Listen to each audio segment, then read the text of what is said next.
Welcome, everyone. We have made it. We are here at the finals day for the tournament. Again, I've got my lovely co-hosts, Laughing Games. How you doing? And Ketrock. Great to have you again.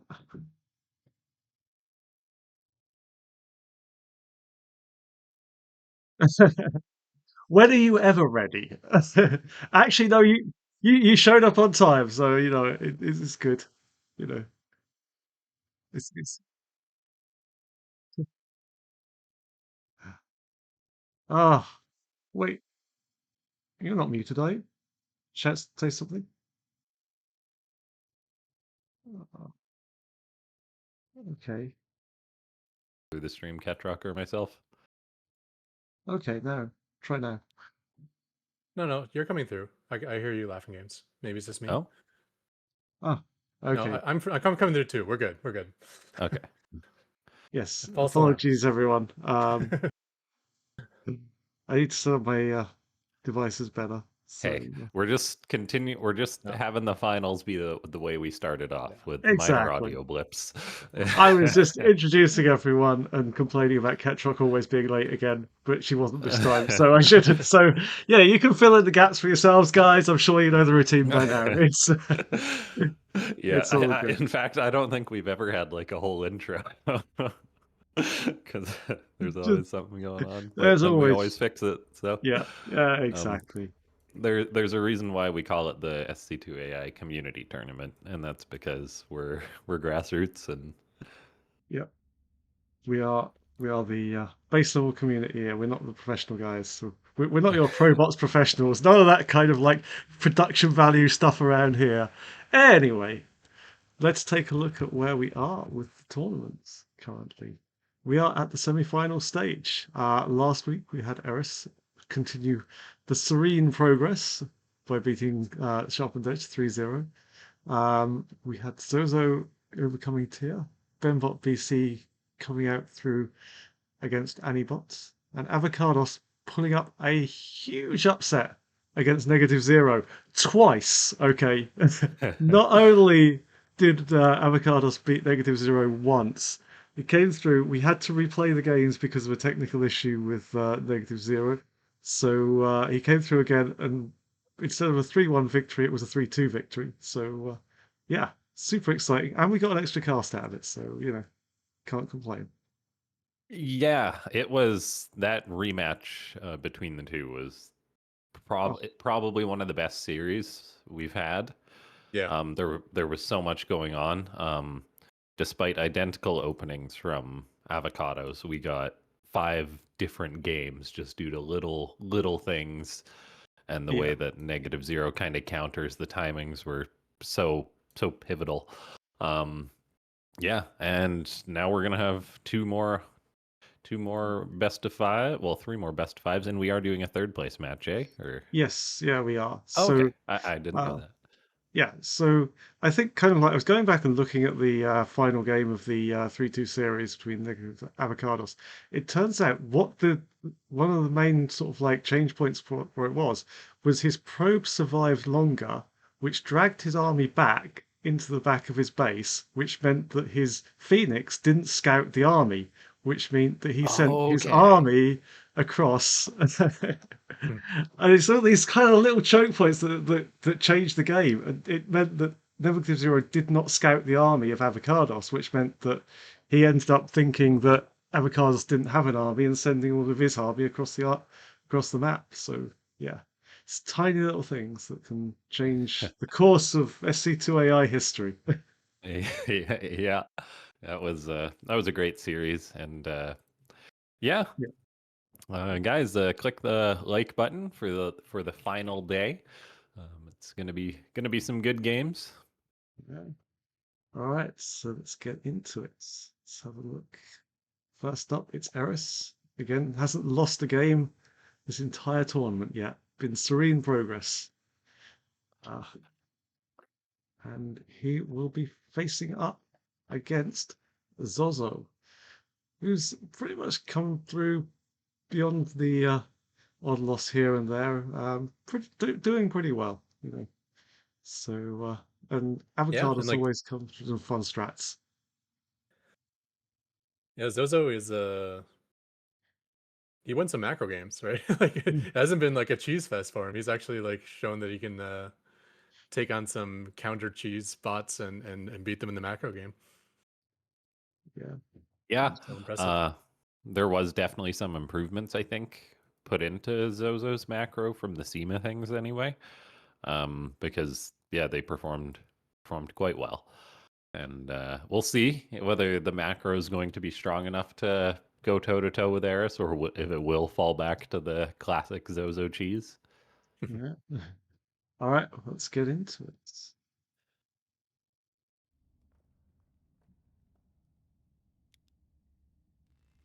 Wait one sec. Uh, just-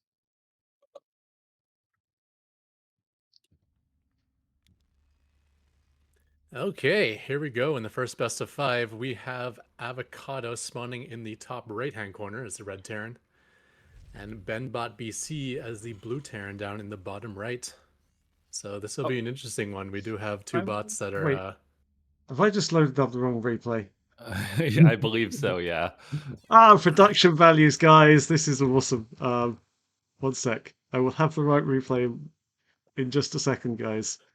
it didn't even occur to me. It's like talking about Eris and Zozo for 5 minutes, and then I'm like, And then it's like, oh, okay, we've got avocados. uh, spoilers, guys, for the first 5 seconds of Avocados Benbot BC. Well, we know neither of them crashes at the start of their first game, so that's Yes. There we go. All right.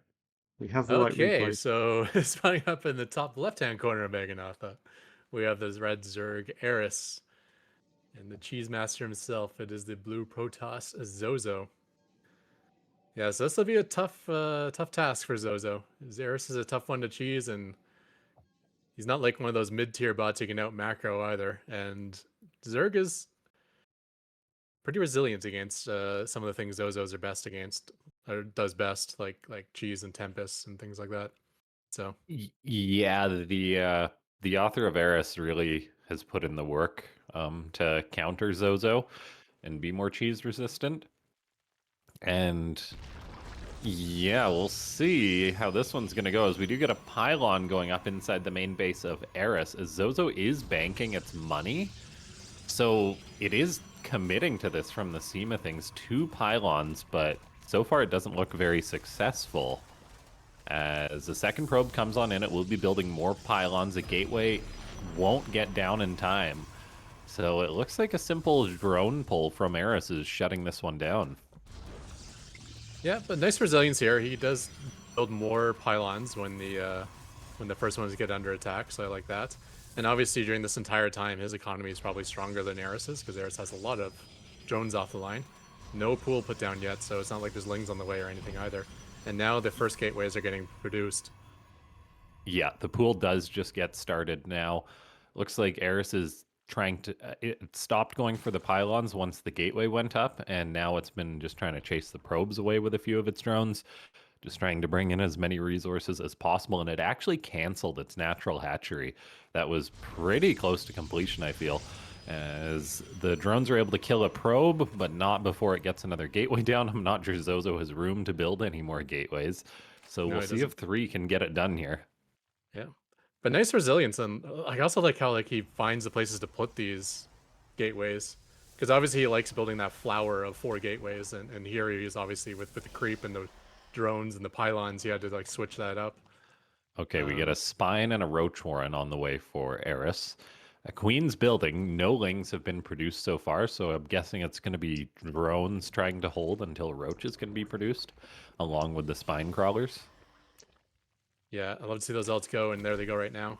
Drone's getting pulled to deal with it. It does cancel one of the spines. The second one is the the fresher one, so that one is will be finishing very soon. Yeah, Zealot's really taking a nice lot of drone damage. micro, but yeah, okay, the one spine finishing up, and the queen is out too, so that will definitely help. Zozo loses one of the zealots. More drones are being pulled to help buffer. Yeah, the one thing this build's maybe missing from Zozo is something to spend its minerals on when when it's not able to get all 4 gates down. I would love to see him be throwing down a Nexus right now, or maybe another gateway at home to help assist. Yeah, I honestly think like the first pylon placement too, because like it tries to build the first one on creep, but that's pretty easily accessible information where I think they could just plan their initial placement off the side of creep. Yeah, it looks like Eris has got this one just due to the fact there's roaches, there's a spine, there's queens, good drone pull behavior. It looked a little dicey, but Zerg shouldn't lose in this position. The queen might die, but yeah, Eris is producing drones. Looks like it's going to be trying to get up a hatchery again. There's enough roaches to just kite the zealots. Yeah, queen might go down here. No, not quite. Yeah, like I don't think it's the cleanest defense out of Eris. Like the spines was not going to be enough with the queen, the nose zerglings, but the drones were actually the hero. That drone micro just to make quick work of those first 2 zealots, and then once the first 2 zealots are down, then you have the roaches on the way. So Yeah, this is a really interesting build from Zozo, and the authors, like if anyone knows Zealot Rushes, it is the author of Zozo. I'm curious though, like, what if they tried building these gateways in like the natural or a little bit further away, something like that, just to make the drone pull against the pylons even more costly, something like that. Because like having the gateways so close seemed to benefit Eris more than it kind of hurt, more than now it even benefited burrow Zozo. micro with the drones as well to keep them alive. So beautiful. That queen that's taken like 2,000 damage and still hasn't died yet. Very, very nice micro out of Eris. It is taking Eris a while to clean this up, as zealots have been popping out and delaying it. This is allowing Zozo time to get up a natural nexus. There is a cyber core done, so we can potentially get a Stargate or something out, which is usually the follow-up to a cheese like this, or at least that's what I do on the ladder anyway. But we do get a robo from Zozo. Yeah, this is actually huge improvements from Zozo in terms of his follow-up. He used to wait until he lost all of his gateways and then restart his tech from scratch at home.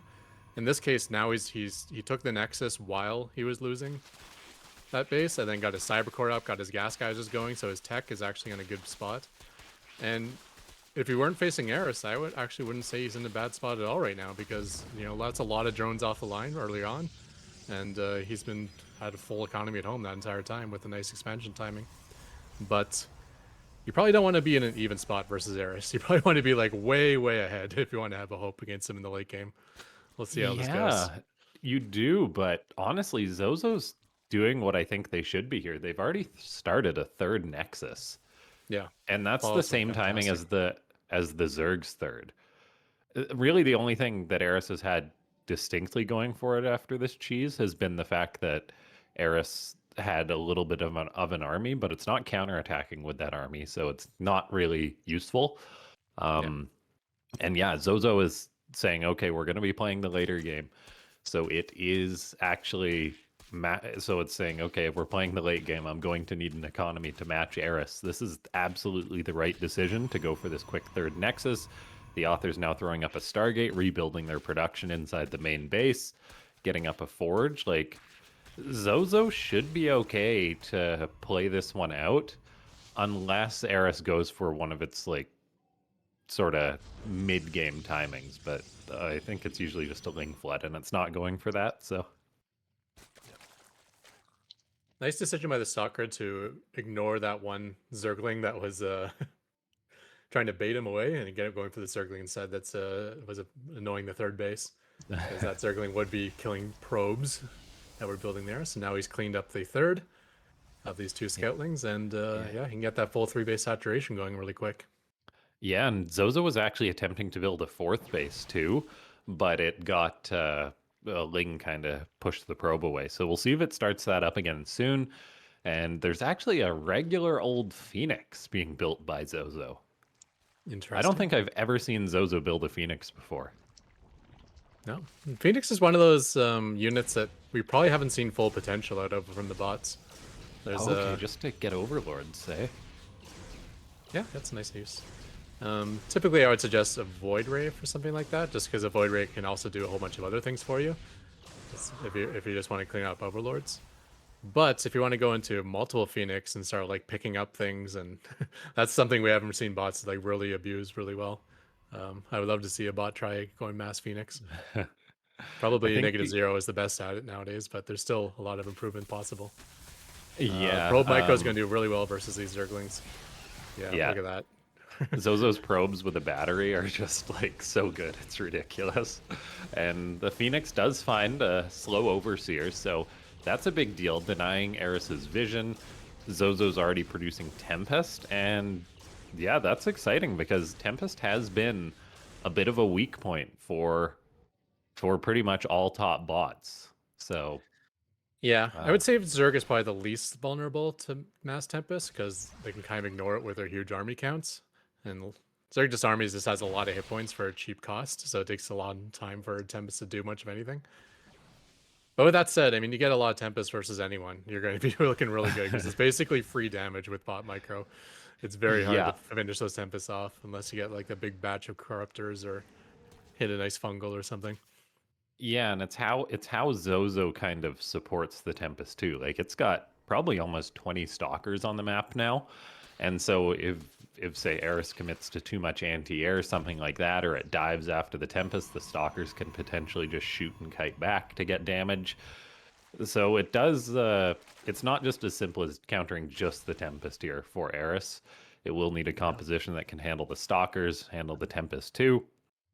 For now, Eris we going do for have mutas, yeah. Eris oh says he's going yeah, for mutas Spire. as well, which is an interesting choice. I don't think he'll do well versus anything that Zozo's building, but you don't have to fight enemy army with mutas. So you Okay. counterattack with big attack coming in here. Probes coming off the line help with the fight. And that will be pretty good because those probes will be pretty good at keeping themselves alive and buffering a lot of damage, letting those stalkers to get free shots. Yeah, nice defense from Zozo. Eris decides not to commit on in, which I think is the right decision because those stalkers would have just kited those hydras off of creep. And yeah, Eris isn't going to be able to get an easy win here off the back of that cheese defense. we're 11 minutes into the game, and I didn't really expect it to necessarily get to this stage. Yeah. The only issue is that Broad Zergling, the bane of all bot makers' existence, has been denying that fourth attempt for a very, very long time. So we've been stuck on 3 bases here for Zozo. Meanwhile, Eris is now saturating Yeah, his 5th, taking a 6th as well. that is majorly problematic. Like Zozo's a top bot, so you don't usually think of it struggling this much with the burrowed Zergling, but I'm not sure if it's got an observer out or what. As Eris is attacking on in, Zozo's stalkers are actually kind of caught in a corner. The Prism is evacuating some of them that are surrounded to the high ground, which is important. The battery's out of energy, though, and so Zozo takes not a great trade against all these stalkers. We even get a fungal as well. The Tempest are shooting, but they don't actually kill units that quickly. So that's a trade Eris is probably more than okay with. Yeah, nice work by the Prism, though, to try to save some of those stalkers. You can see a lot of them are very deep in the red, which means that's a lot of kills that didn't happen. So he salvaged it as best as he could. There's that Creep cool car. queen with the Overlord doing forward tumors. We did get the cannon down, though, to fortify this new base. So there is a 4th on the way now for Zozo. And meanwhile, Zozo is pushing out on the left. And going to try to see if he can get at least some creep denial, but yeah, that's a small army, so he's going to have to be very careful Yeah, out it's on creep too. quite scary. Eris Oh, has and got all the Corruptors as well. Corruptors too. Yikes, that's going to be it for these Tempests. Okay, yeah, Zozo looks like it will just be taken down by Eris in the mid game here, as Eris did just have way more supply. Denying on the 4th base was probably a pretty big deal in this game. Like, it was probably denied for at least like 4-ish minutes, which is a long time in StarCraft 2. It might have allowed Zozo to have a bit more mass, and then just that fight where it got some of those stalkers caught, it might have kept more of its army alive. But, yeah, well done by Eris. Yeah, like you said, like I think he was trying to throw down that 4th when he had 1 stalker. So it was very early in the game. He was trying to go for that big 4-base economy. Yeah, definitely the right idea by the author to try and keep pace with Eris's economy. And if they had got up that quick fourth base, the game maybe could have been different. Yeah. Yeah. All right, looks like Eris continuing the impressive run so far. It Yeah. really is a But honestly, like I'm thinking of the last tournament I saw Zozo, and his follow up is like night and day different. He is that's actually scary. yeah. Like He's if his Zealot Rush does anything to slow down the opponent, like I could see his follow up just being like the game winner from against most spots. it's definitely something he's improved a lot. So yeah. All right. Well, let's have a look and see what Zozo can do in game in number 2.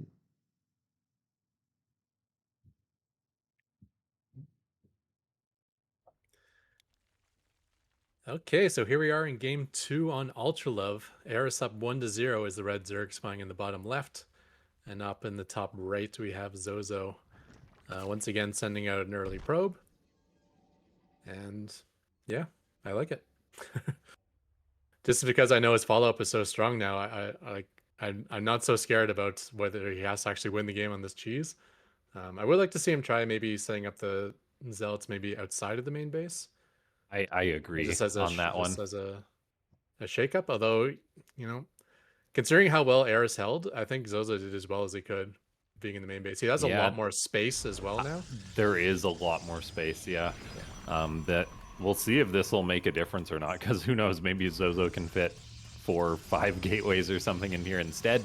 It already has the 3 pylons going up quite quickly, and we'll see how the timing works out. I think it's going to get the first gateway down much sooner because that pylon's already done. Yeah, this is going way better for Zozo.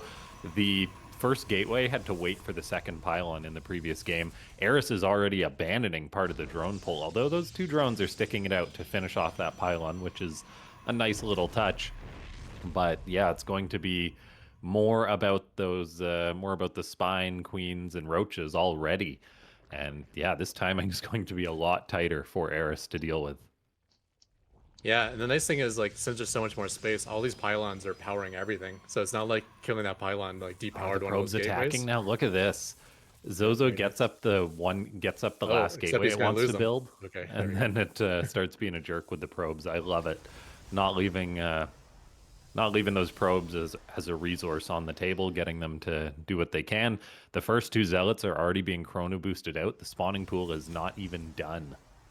Yeah, and remember how important the drones were to the defense last time. So any damage you get on the drones here is actually key for helping the zealots get through.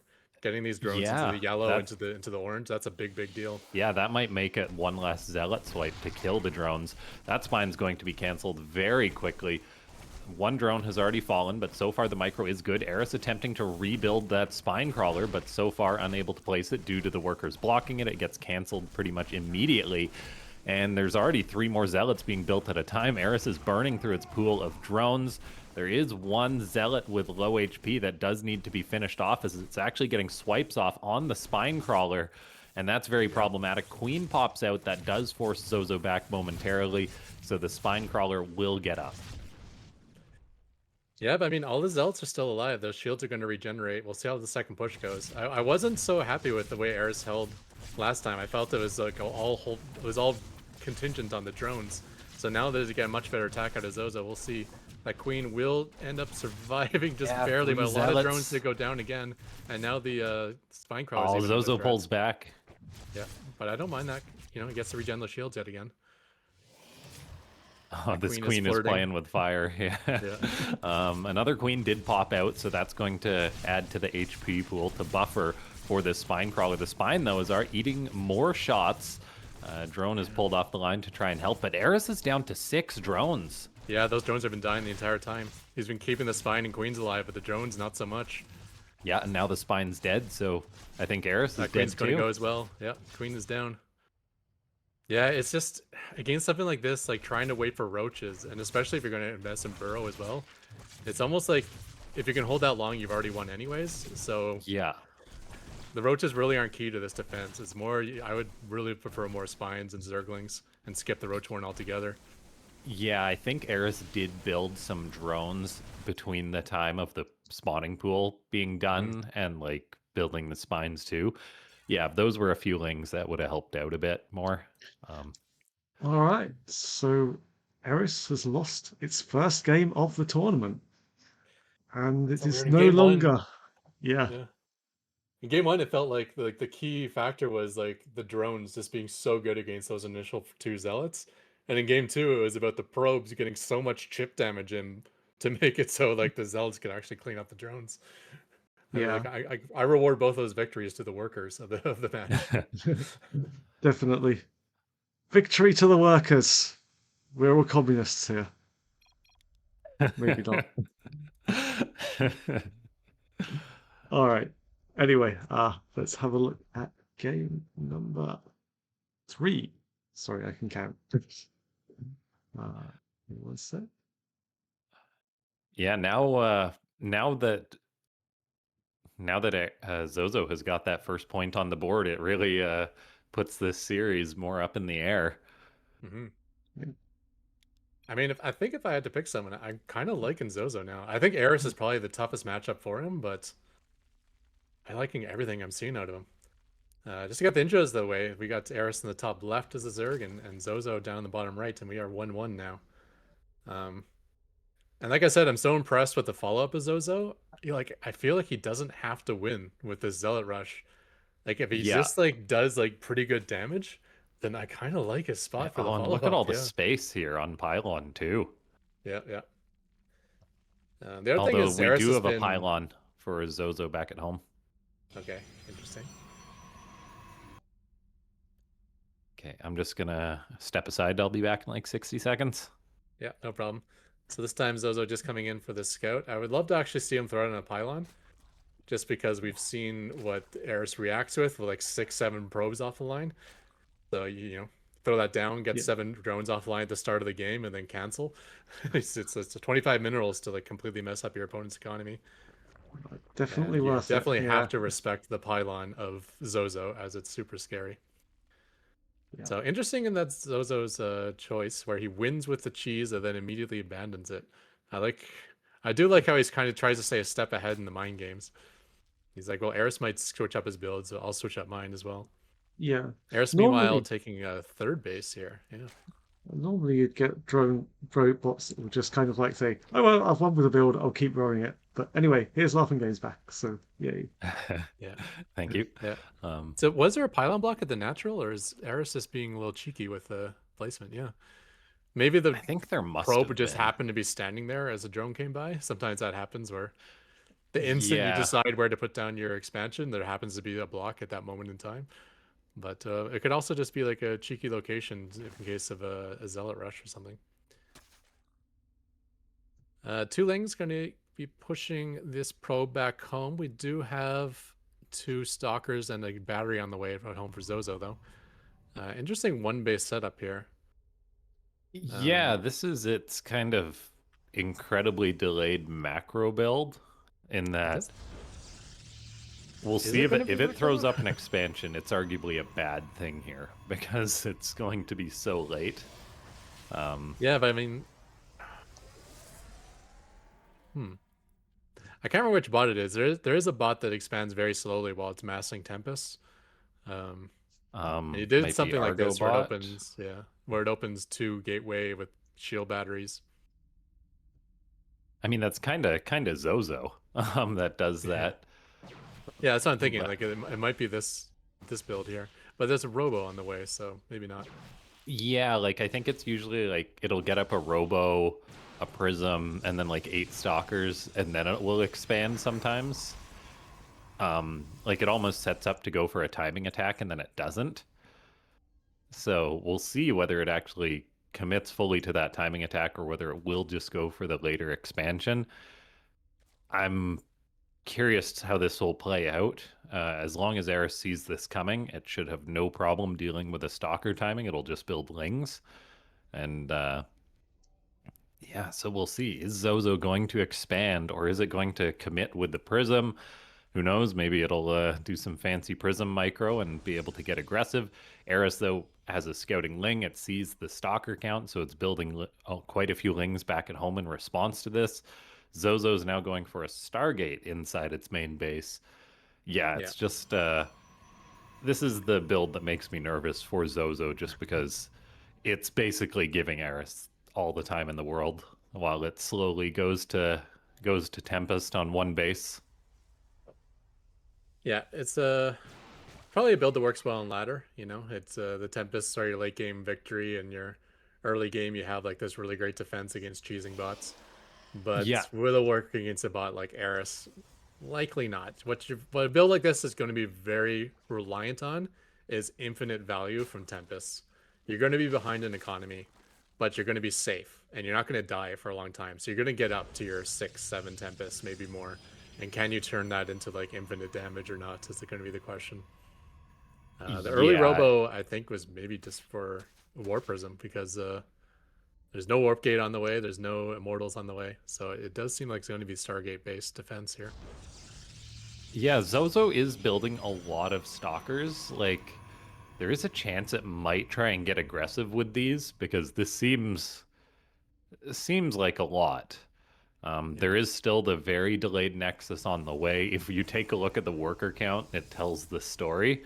Like, look at the worker count, look at the army supply, and tell me how this is good for Zozo. Um, It is a weird build. yeah, it's um, just not optimized. it's like it's hard to do a timing attack without Warp Gate, though. That's going to be the big deal. Like that puts you like a full warp in of units behind. Yeah, So it's true, and I've been harping on the author of Zozo for years about that at this point. Um, just because I think warp gates are more efficient too. Like you get a higher throughput on your unit production than just regular gateways.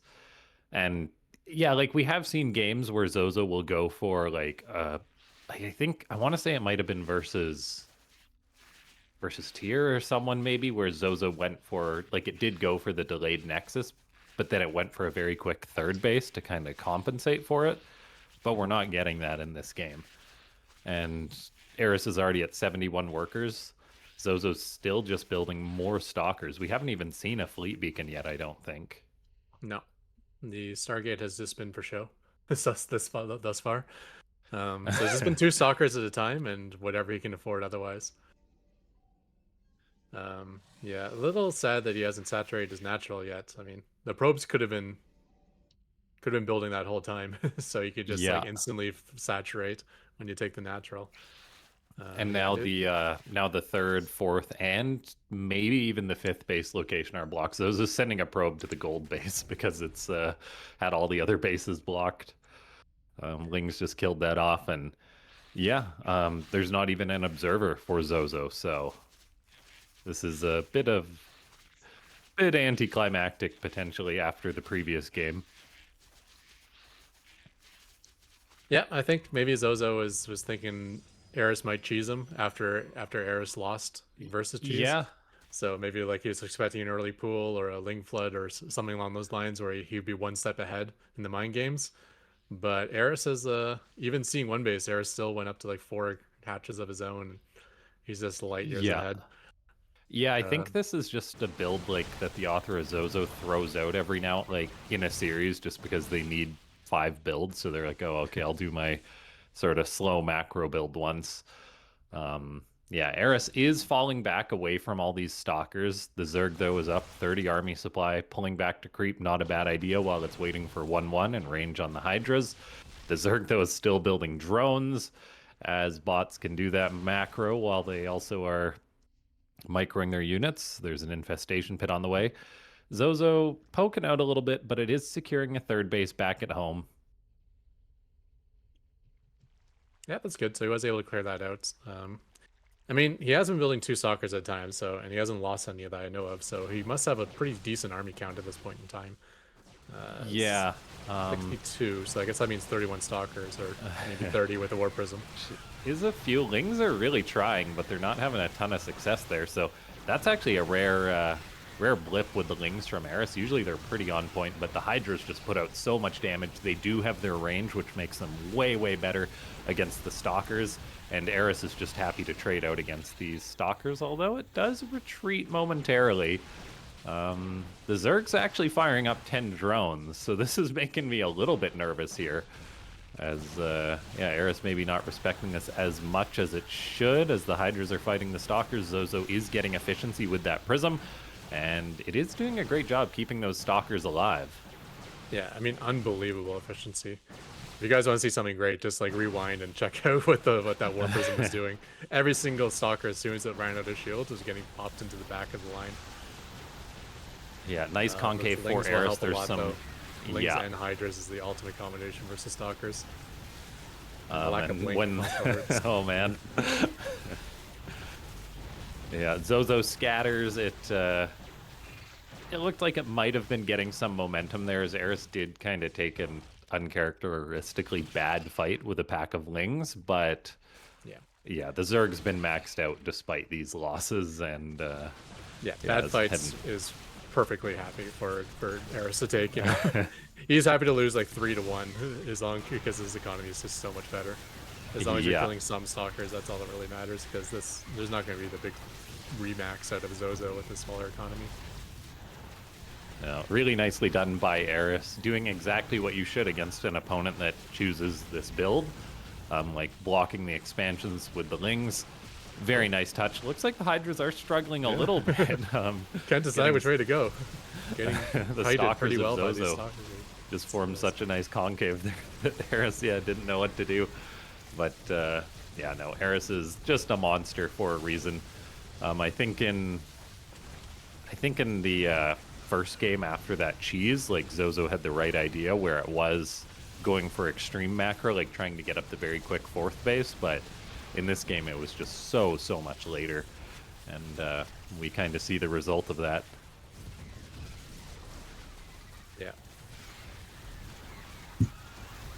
Yeah, well done out of Eris. Not much holes in the game with that bot. You make a mistake, you're going to get punished, and that was a pretty big mistake out of Zozo in the build choice. I do kind of understand that, though. I was thinking about, like, when I faced -0 in a tournament, I actually exclusively used TVZ builds versus him, even though he's Protoss, because I knew all my Protoss builds lost versus -0. So that could be the same case here. It's like Zozo's like, I know these builds don't work. Let me try this crazy one and see what happens. Eris definitely won't be expecting it. Yeah, it's fair. But that is like Zozo's ladder build. That's their kind of bread and butter, not so strong build. So hopefully they have something else cooked up for the next matches.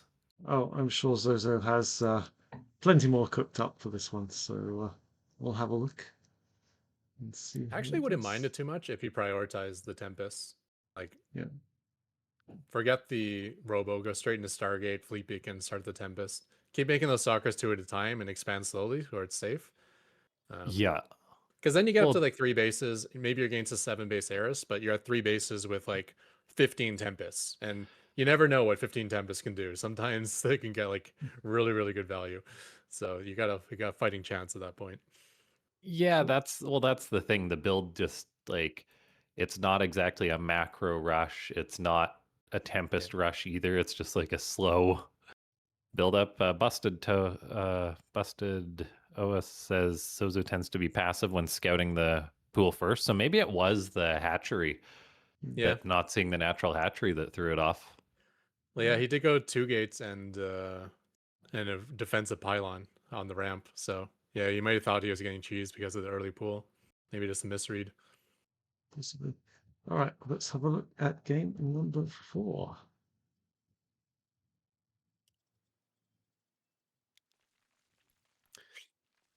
All right, we are on Persephone this time. Eris is up 2-1, and is the red Zerg spawning in the top left. And with the vertical spawns, we have Zozo down in the bottom left. So still a long rush distance for this map, just the way the terrain is mapped out. But again, a pretty good wide open area to throw down lots of pylons and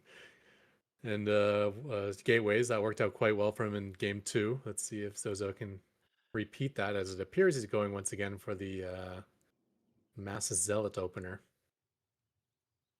Yeah, it's got the gateway back at home, so doesn't look like a cheese. Oh, okay, you're right. And there is the pool first, so there goes the second gateway. So I think we're going to see a repeat of the previous game, which would be unfortunate because that means Zozo's going to take a heavy defensive stance on one base versus the Zerg, who's happy to go to 2, 3, 4 bases. Yeah, and it was actually a pool first from Eris. So Yeah. Oh, and another factor that's playing into this, I think I understand now why Eris is taking his natural base at the third. It might be to actually induce this out of Zozo.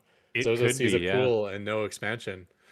And And yeah, yeah, that's actually so smart from the author of Eris. And yeah, that's a total development because I cannot recall the time that like with zero defensive intent that Eris has gone for a pool first. Um, like it's pretty like it's the hatchery first sort of build drones bot. Yeah, this build is quite unique. The way that it's going for that early pool just to mess with Zozo. yeah. So Raph, that really explains a lot from the previous game that Zozo hasn't seen the third base yet, or I mean the natural base yet, because Eris kind of hit it Mhm. and then went for the early pool. So yeah, this is totally changing Zozo's plan. Um, Yeah, Raph, the author of one of the authors of Eris, actually has a history of being like the mind game player himself, like building blind counters and hard counters to other bots and being a step ahead. He hasn't had to do that for a long time because Eris has been so dominant, but it's always in his repertoire. So you know your bot's getting good when Eris starts like messing with you with mind games rather than just letting letting Eris just do what it normally does in macro to victory. So yeah, this is so smart. Um, can we maybe just get you pressing like one on Zozo's vision for a sec, Crypt, just to see if it has seen, or I guess two. two, yeah. So yeah, it has not seen the natural or the third base. And so that's exactly why Zozo is playing like this. Well, probably why. So yeah, insufficient scouting is kind of hurting Zozo a little bit.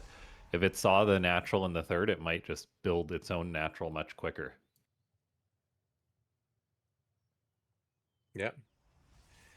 The king of mind games getting mind gamed himself. Zozo is baited here. That is, he is totally screwed. He is defending on one base against a 3 base Zerg here. And I really don't see this turning out any different than game 4. Yeah, this This is is going so to be a really smart. tough spot for Zozo. Yeah, this is so smart from the author of Eris. Just like it's not like they cooked up some crazy cheese to try and beat Zozo at the cheese game.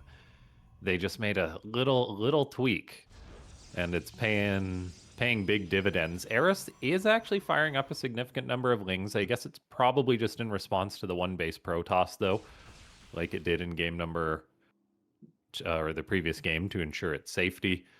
And yeah, this is just so darn smart by the author. Gotta say, I'm a little sad that Zozo kind of gave up on the Zealot Rush. I was liking everything about it. I love the Yeah, me too. way he's placing structures and redundancy on the pylons and fighting with the probes to get extra chip damage. And the follow up was like so clean as well. Like I loved everything about it. And I only have the opposite to say about this build. I know he's being baited, so it's not really his fault. It's just a nice mind game out of Eris, but. Yeah, Yeah, it's hard to commentate on this because it's going to be so one-sided yet again.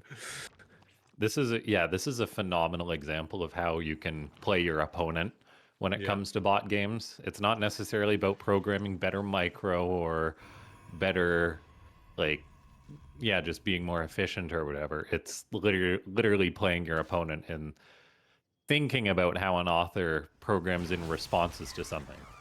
And in this case, Eris is totally playing Zozo, and yeah, this really explains a lot. So a bit unfortunate because yeah, game number one and two were pretty unique, and the past these two are just a bit unfortunate. I remember in the past I felt a little bit bad for the author of Negative Zero because the author of Eris kind of mind gamed him when those two bots were like the number 1 and number 2 bots, and kind of did this to him because Negative Zero is a very like clean, let's play like a standard game sort of bot, but Yeah, I don't have that same feeling for Zozo because this is what Zozo does as well. So Yeah. Eris is just playing Zozo's game and playing it a little bit better, and Well, that's yeah, an earned victory as far as I'm concerned. oh, totally. Yeah, and it's not just like it's like the Eris way. Instead of just cooking up some cheese or something like Zozo, they're like, okay, how can I just totally break Zozo here? And they probably just looked at some ladder games or something of how Zozo responds to cheese, and they're like, okay, if they see an early pool, they really delay that base. Yeah, incredibly wise decision. It makes me want to look back at game number one just because I do believe Eris opened up normally. Like it did go for the hatchery at the natural base location, then it canceled it in response to that zealot rush. But I'm curious if in game number one, had Zozo not thrown down that pylon, would Eris have gone for the early pool or something? Or was it just something they selected for game number like 2 and 3 and 4 and 5 or what? Yeah, I mean, it could have been a mind game by Zozo. Maybe Zozo knows that he would stop going hatch first, but he just bet Zerg and got Ling, crushed by the rock. I think only bots can do that, right? Because uh, our human units, like if you just leave them, they'll be pushed out of the way. Or am I wrong? Yeah, but there's got to be space to be pushed out of the way, I guess. So if the Zerglings are blocking other Zerglings, then yeah, it'll get crushed for humans as well. Or if you have like something that can't move, like a siege tank that's sieged up, it'll just die. Yeah, but Eris chose to kill that Ling there. Okay, a few Lings do go down to these stalkers. Zozo, it's going for the fleet beacon. Maybe it can get out a few more Tempest early on. Maybe it will play more defensive. Like if it has enough stalkers, if it fights at a battery, maybe it can bait Eris to overextend. It's going to be very difficult, but Zozo's got that very good Prism Micro. Unfortunately, the third base is just going to be a non-starter and gets canceled. So Eris already finds some really nice damage, but maybe with Prism, I don't know, 10,000 APM and a Dream, Zozo can get lucky here and Eris will maybe overextend. Yeah, I mean, Zozo did have a lot of nice fights in the previous match. It was more when he pushed out on the map himself that he I got agree, in a lot of yeah. trouble. So if he takes a defensive stance, but in losing the third, I don't think that's going to happen. He's probably more like, okay, let's go. Yeah, now moving out against a maxed out Eris is not something you want to do when you're on 62 army supply. Zozo maybe could play this out if they stayed defensive at like their natural or their third base, but there's not a lot of roads to victory here for the Protoss. We see Eris set up a massive surround with the Zerglings. Hydra's coming in to deal the damage while the Zerglings tie up the Stalkers. So much surface area for the Lings. A fungal getting thrown in there too, I believe, and Zozo's army is gone. Yeah. Really nice positioning for Eris. Full surround, and the Warp Prism was over a terrain blocker, so he couldn't even like ferry those Stalkers to the low ground. It was probably the worst case scenario for Zozo and best case for Eris. But not by luck though. Eris like he built that surround, which is really impressive. Yeah, the many bots can micro is so good for Eris with the Lings. Oh, even the probe micro's getting hammered by the fungals. Oh no, the fungal on the workers, and then the lurkers too. Yeah, Eris looking dominant as ever, will secure its position in the finals. Guys, if you're watching and you haven't already, click that like button on the stream. We've got quite a bit more StarCraft coming up today. And if you do want to support AI Arena, check out the Patreon. We wouldn't have these awesome bot games or all the infrastructure without it, so consider checking that out. It's linked below. I think you're right, though. I think Zozo's actually a step ahead in that Eris was going hatchery first until he lost. And Zozo knew that he was going hatchery first until he lost. So once he lost, he stopped doing the Zealot Rush. So Zozo made the right choice to switch builds, but yeah, this build does not work because it couldn't understand what it was facing. Yeah. Well done by Eris. Yeah, well done by Eris. Yeah, great work there by Eris. Becomes our first spot into the grand final, and it should be a fun one. Zozo giving Eris his first loss, though, so Eris is vulnerable. No longer a perfect tournament not for Eris. Let's say. Yeah, definitely. So, yeah. And if you force Raft to mind game you, that's a victory in itself. because that means he's actually scared that Eris could lose. Yeah. Yeah. There's a lot of bots that he doesn't even think twice about. Probably just throw Eris at him. Eris will do his job. It'll win.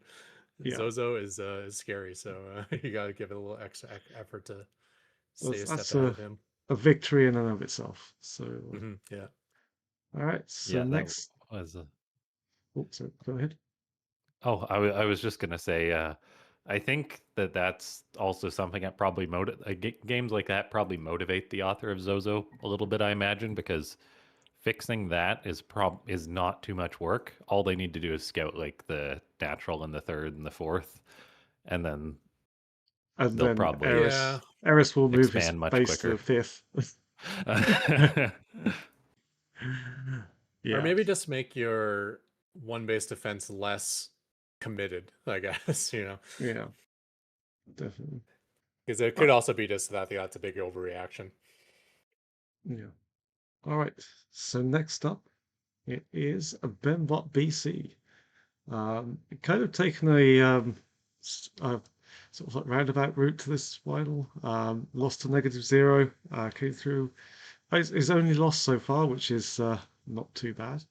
Um, Came through in the quarterfinals 3-1 versus Annie, which again, pretty good bot in Annie's we've got.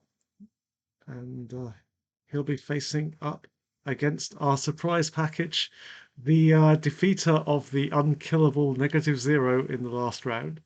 Um, is undefeated since a loss to Small Blight in the first round, has come through 4 in a row to get here. He's had a hard route, but he is here and he's done so well. What chances to see Avocados in the final? Um, I think it's going to be a difficult one for Avocados.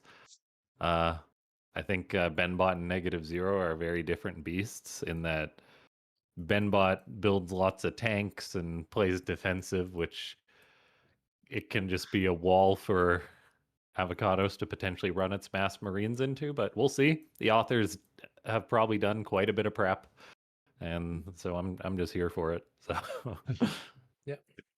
I mean, not a lot of Terrans really do hard timings with Stim Bio, so it's probably something Benbot hasn't faced a lot.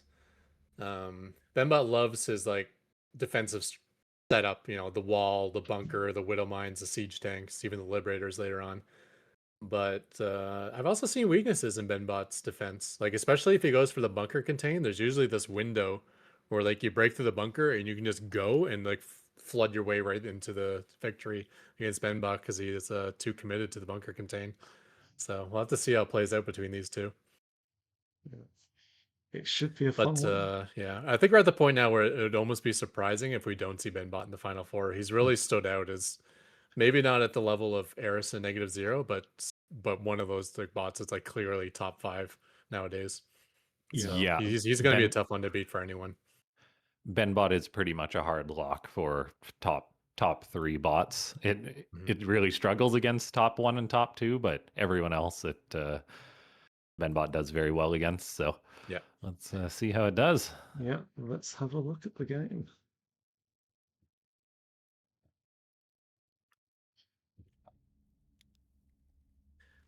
Okay, so we got a TVT here on torches. So the red Terran is going to be Avocados, the nice dim bio bot that had a big upset victory versus -0.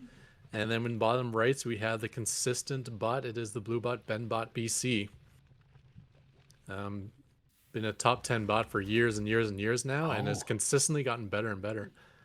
We do have 3 probes, or 3 drones heading out. Okay, I almost got it. 3 SCVs heading out now. And they will be spotted by Benbot. Let's see if there's any reaction. yeah, there might not be a reaction.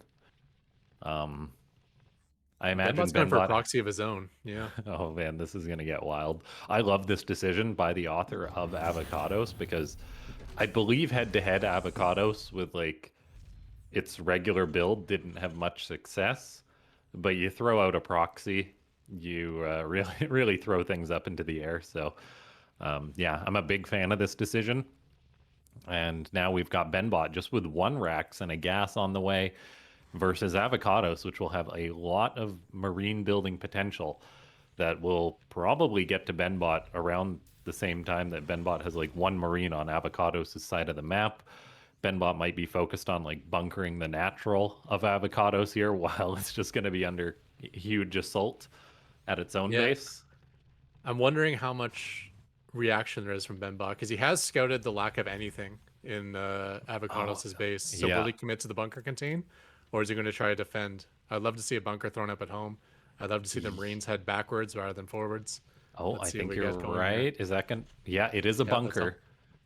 Okay, And Benbot's so already building another Rax in its main, too.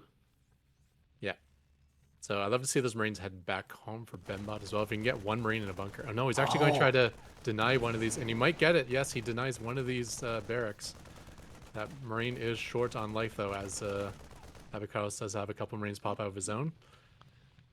Benbot turns its Marine around, And which the is a third very Rax wise will decision. finish. Yeah. Okay, Avocado's going for a tech lab on one of those racks. Marine's sitting idle for Avocados. That's not great, but looks like it will win the head-to-head Marine versus Marine fight.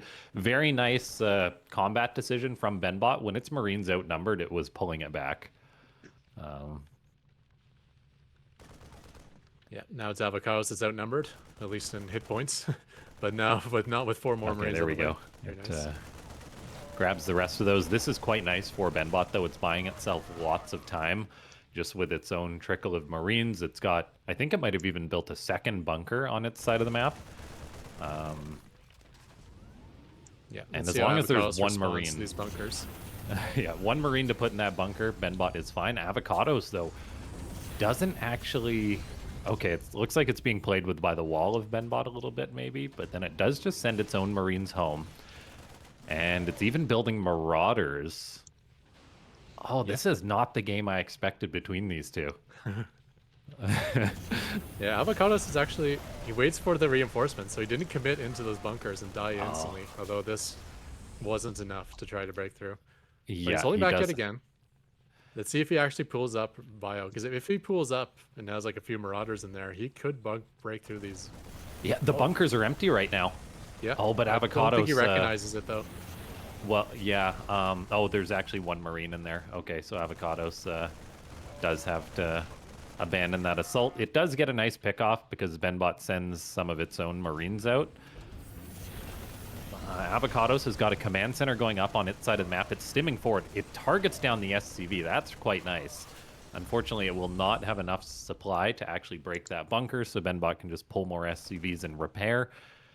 We've got a situation that where both bots are expanding behind this. He's popping out Avocados... to die. Like, Yeah. Avocados is just killing so many more Marines. I know the bunkers are a big issue, and there's probably a siege tank on the way, but there's like barely any Marines left. One Marine left in a yeah. bunker. This could Let's be see a if window. Avocados can break through this time. Go for the tank, go for the tank. Nope. Does not get the tank snipe, and now this is looking very good for Benbot PC. Even if he throws away Marines, I suspect that high ground siege tank is going to be a lot of issues for him to deal with. Yeah, we'll see how Avocados treats this, though, because it kind of made its name for it. So, oh, it doesn't have the best anti-tank behavior there. Avocados made a name for itself because it wasn't just like a one-base cheese bot. It's got this sort of great macro sequence. So I do expect we'll see like a third base at some point. We'll probably see 1-1 starting. It's quite wise in the regard of when to macro, when to retreat. It might struggle a little bit against the tanks here, but right now it's 2 base against 2 base. Combat shield or stim gets interrupted. Yeah, Or that no, was the stim worst one to finished. lose. That must have been concussive shell. Oh, okay. Yeah, that's fine then. Not the biggest deal is concussive shell, and he will be able to get probably even concussive shell will finish. We'll have to see if this Marine.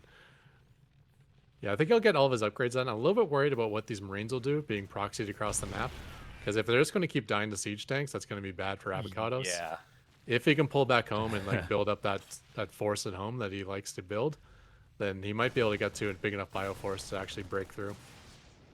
This is such a wacky situation because Benbot's still got its 1 Rax on the left side. I think it's actually being attacked right now, maybe.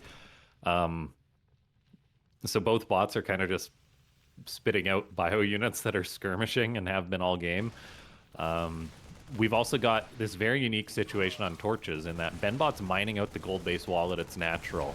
The rocks in the middle of the map will be dying. A Marauder is going to get picked off. That's quite nice for Avocados.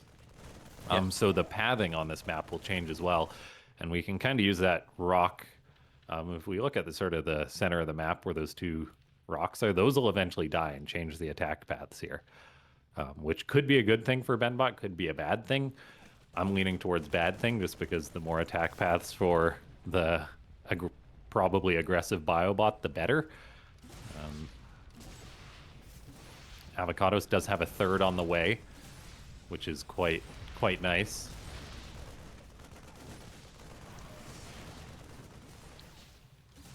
Yeah, both bots are kind of like using periodic bio here and there. It looks like Benbot's finally trying to take the advantage over at that proxy position and might finally shut down these Yeah, barracks. this And is a nice little that's- victory. Yeah, I don't know if that's necessarily a bad thing for Avocados too, because I think this trickle of Marines that were coming out were not doing so well. They're all were getting damaged or dead on the way back home, so I would like to actually see these barracks get rebuilt at home anyways. Yeah, it will be curious for Benbot, like where it's going to expand to as well. This could potentially be Benbot's preferred third base location, so cleaning it up could be important. There is a third command center done for, or about to finish up for Benbot, so we'll see where that's going to float. Avocados is building its fourth base on location, so it is doing nice economically. We'll have to pay attention to how much more production it adds on. Right now, though, both bots are just kind of doing their thing. Benbot does have a battle cruiser on the way, and we all saw what happened to Antibot a week or two ago, so... yeah. Yep, so barracks are getting rebuilt at home, which is what I was hoping for. I didn't want to see Avocados like sending SCVs across the map to rebuild at that location. Obviously, that's something that would be common for a bot to do. Oh, Yeah, so Avocados in a nice spot economically. Well ahead. We do know that Avocados kind of struggles in the mid to late game because, at least from what we've seen so far, he doesn't really get the medevacs or the or any sort of late game units. But yeah, it's just a ton of bio can still work if you find the right position to attack. yeah, and that's pretty much the summation of Avocados as a bot. The author's like, just put in a ton of work to do this bio style well. Now, it will be scary for Avocados to go into the mid to late game against Benbot because Benbot is a bot that if it gets maxed out, there's not many bots that can actually kill it or beat it in the late game. And so, yeah, we'll see whether Avocados can maybe prevent Benbot. Like an attack at a third, if there's only one tank, could maybe be successful for Avocados. Yeah, it definitely doesn't want to attack that natural position with all the tanks, but that third base, the planetary, is much more exposed. And there is a world in which Avocados can maybe kill that off, and it looks like it's heading that way. This could be big. Yeah, we'll see how these split off, see if they focus down the SCVs right away, or if it's just going to be planetaries and siege tanks just destroying them. Oh, they're heading towards the natural, not the base. That's not ideal for Avocados, as it is taking the kind of worse attack path, eating tank shots on the way in. It's going to trade out, but not very effectively. This is exactly what Benbot wants, as Avocados takes a horrible fight and gives the supply lead away. Yeah, it's a very minor thing, but just the fact that his bio is willing to shoot structures, it kind of sucks because he blew all of his attacks on shooting an engineering bay. If he just kind of dove forward, he probably could have killed off all those siege tanks on the front line, which at least would have given him something as a trade. But he Avocados got might nothing. be out of sequence or something here a little bit. There's an SCV chilling at the fifth base, but it has yet to start building that, and it's got the money. So yeah, that could be a bug even for Avocados because usually it's very willing to just expand, expand, expand. So the fact that it hasn't built that base makes me worried that this is like a bug on torches or something. Definitely could be. That mineral wall that's next to it can kind of screw up some algorithms for that decide where to place bases. I wonder if that's the case here. Is trying to build a base that's right next to a mineral patch, so it can't. Yeah, Avocados is building lots of Marauders, which is good against a meching-ish Terran like Benbot. But Yeah, if but it continues to attack this natural, it won't have success. If this bio went for this third base, I think there's a good chance of success, but Avocados is going to bypass that planetary once more, try and break the natural, and this is exactly what Benbot wants. The bio stimming forward into the killing zone of 4 siege tanks, and then has to turn around.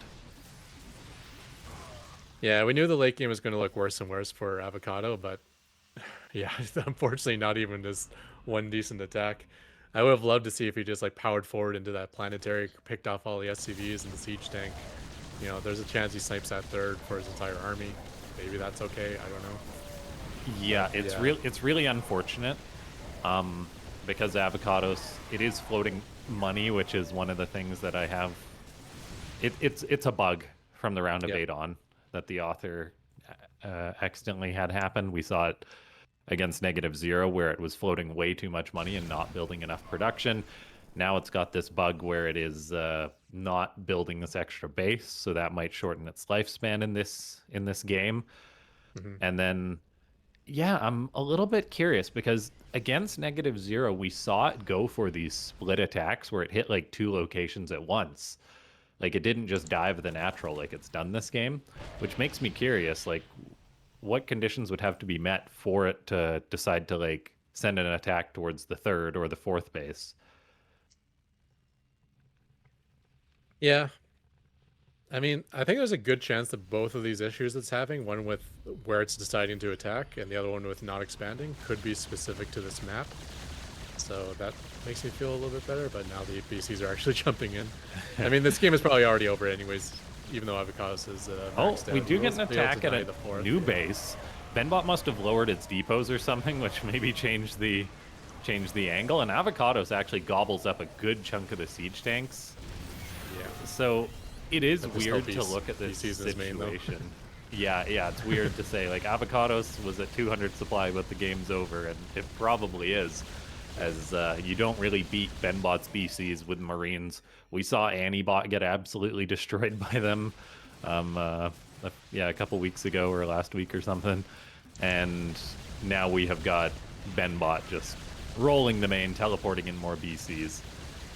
So Avocados might be running out of steam in this one. This game's over, but this series is definitely not over. There's definitely a good portion of the game where Avocados has had a way bigger economy. Yeah. And I think that can work out for him. If his first attack goes well, say he denies a base of Benbot, that keeps his economy way bigger. And then the second attack might go well as well, you know. That can balloon on itself, but unfortunately he just ran his bio between a series of siege tanks and shot an engineering base, so that is not the first attack you want when you have that lead. Yeah, lots of potential here. Like I'd love to see Avocados' whole tournament run, well, at least the whole round of 8 redone with the production issue fixed, because like 7,000 minerals is 140 Marines. I'm not saying it'll definitely change things, but it might if it was having a higher rate of trade out against Benbot in the early game. Yep. I mean, I guess to the point where it doesn't really matter if you're going up against PFs and siege tanks, but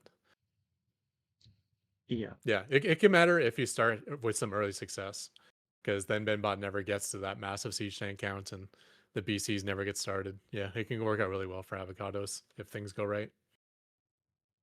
Yeah, I think it just needs to get out there earlier and not get distracted by the Marines running around from Benbot BC as well, because that's probably what done for it, unfortunately. But, all right, so Benbot BC will take the 1-0 lead. Let's have a look at game number 2.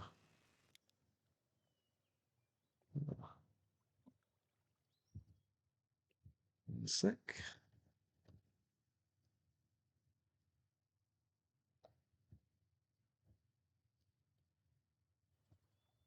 All right. Let's go. Okay, so here we are on game number 2. Benbot BC is up 1-0. And Avocados is spawning down in the bottom left this time. And it's Benbot spawning vertically up in the top left of Persephone. Once again, we do see a couple SCVs heading out. I'm guessing... It is slightly different, though, because 2 for each it's side. 2 instead of 3. Yeah, Benbot once again going for his bunker contained. So he does cut workers when he does this. So there is a cost to it, but he gets a really early bunker and a really early barracks. Barracks is not proxy that far. Oh my goodness. Avocados. Is this a Avocados blind? tags it. No, just What will happen here, though? I thought he was one just of like... its... Yeah. He turns one around, you're right. Yeah. I thought that might have been like a super blind counter. It's like, I know where Benbot puts his barracks. I'm going to send 2 SCVs to deny it immediately. But he just tags, and it looks like he still wants to go for the proxy barracks himself. So kind of a similar situation to game 1. Benbot, can we see Benbot's vision? Did he actually go through the main base or not? Or he did. Okay, so Benbot sees the single gas, the lack of a barracks. I suspect we're going to see very similar to game 1 then, where Benbot's going to try to get up a defensive bunker. This time the barracks are much closer. There is no ramp that deny vision. So it's going to be easier for Avocados to really fight that front bunker position. But it also means he's going to be passing by those bunkers if he tries not to, tries to head home. This will be quite interesting. SCV game picked off right away. And there is no third barracks as well. That's also very different than game 1. So double Marauder, I think. Well, double Tech Lab at least.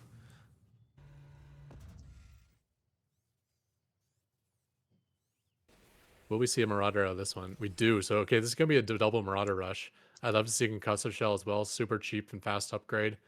Can make these Marauders infinitely better versus an SCV pull. Yeah, Avocados has shown us good success with adding Marauders into its composition. When it started out, it was just a Marine bot, I believe, and he's holding the Marauders the natural progression. I love that as well. Like, if you get up to 8 Marauders, that bunker's done. Like, a bunker and 1 SCV is not going to hold. So how many Marauders will he go up to? So he's going to have to 3. Let's see if he stays out of bunker range, though. Oh, now going for that Marine. It might be going for that barracks. Yeah, he knows where it is this time. So, or just going home. The pathing. It's a little bit bizarre. Avocados will skirmish with the bunker, but yeah, eats some shots and then turns around. I still don't mind the mass Marauder setup. Like Marauders are pretty good units, always. Yeah. Unfortunately, just some indecision. You know, some of them are heading home, some of them are fighting. Yeah, it's got 5. Like, it's going to grab an SCV. Yeah. Just not enough decision making in this build.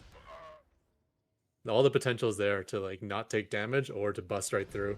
But you have to commit one way or the other. You can even pick off that depot that's outside of range. Yeah, this is like... again. Yeah, this is just not good enough. It's such a chaotic opening that, like...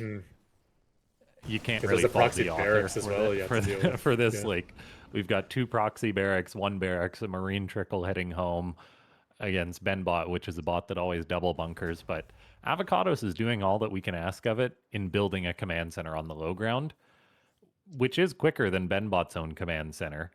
So, like, I really like the economic timing of this bot still. It's not going to be an easy situation where it will be going into the late game against Benbot again.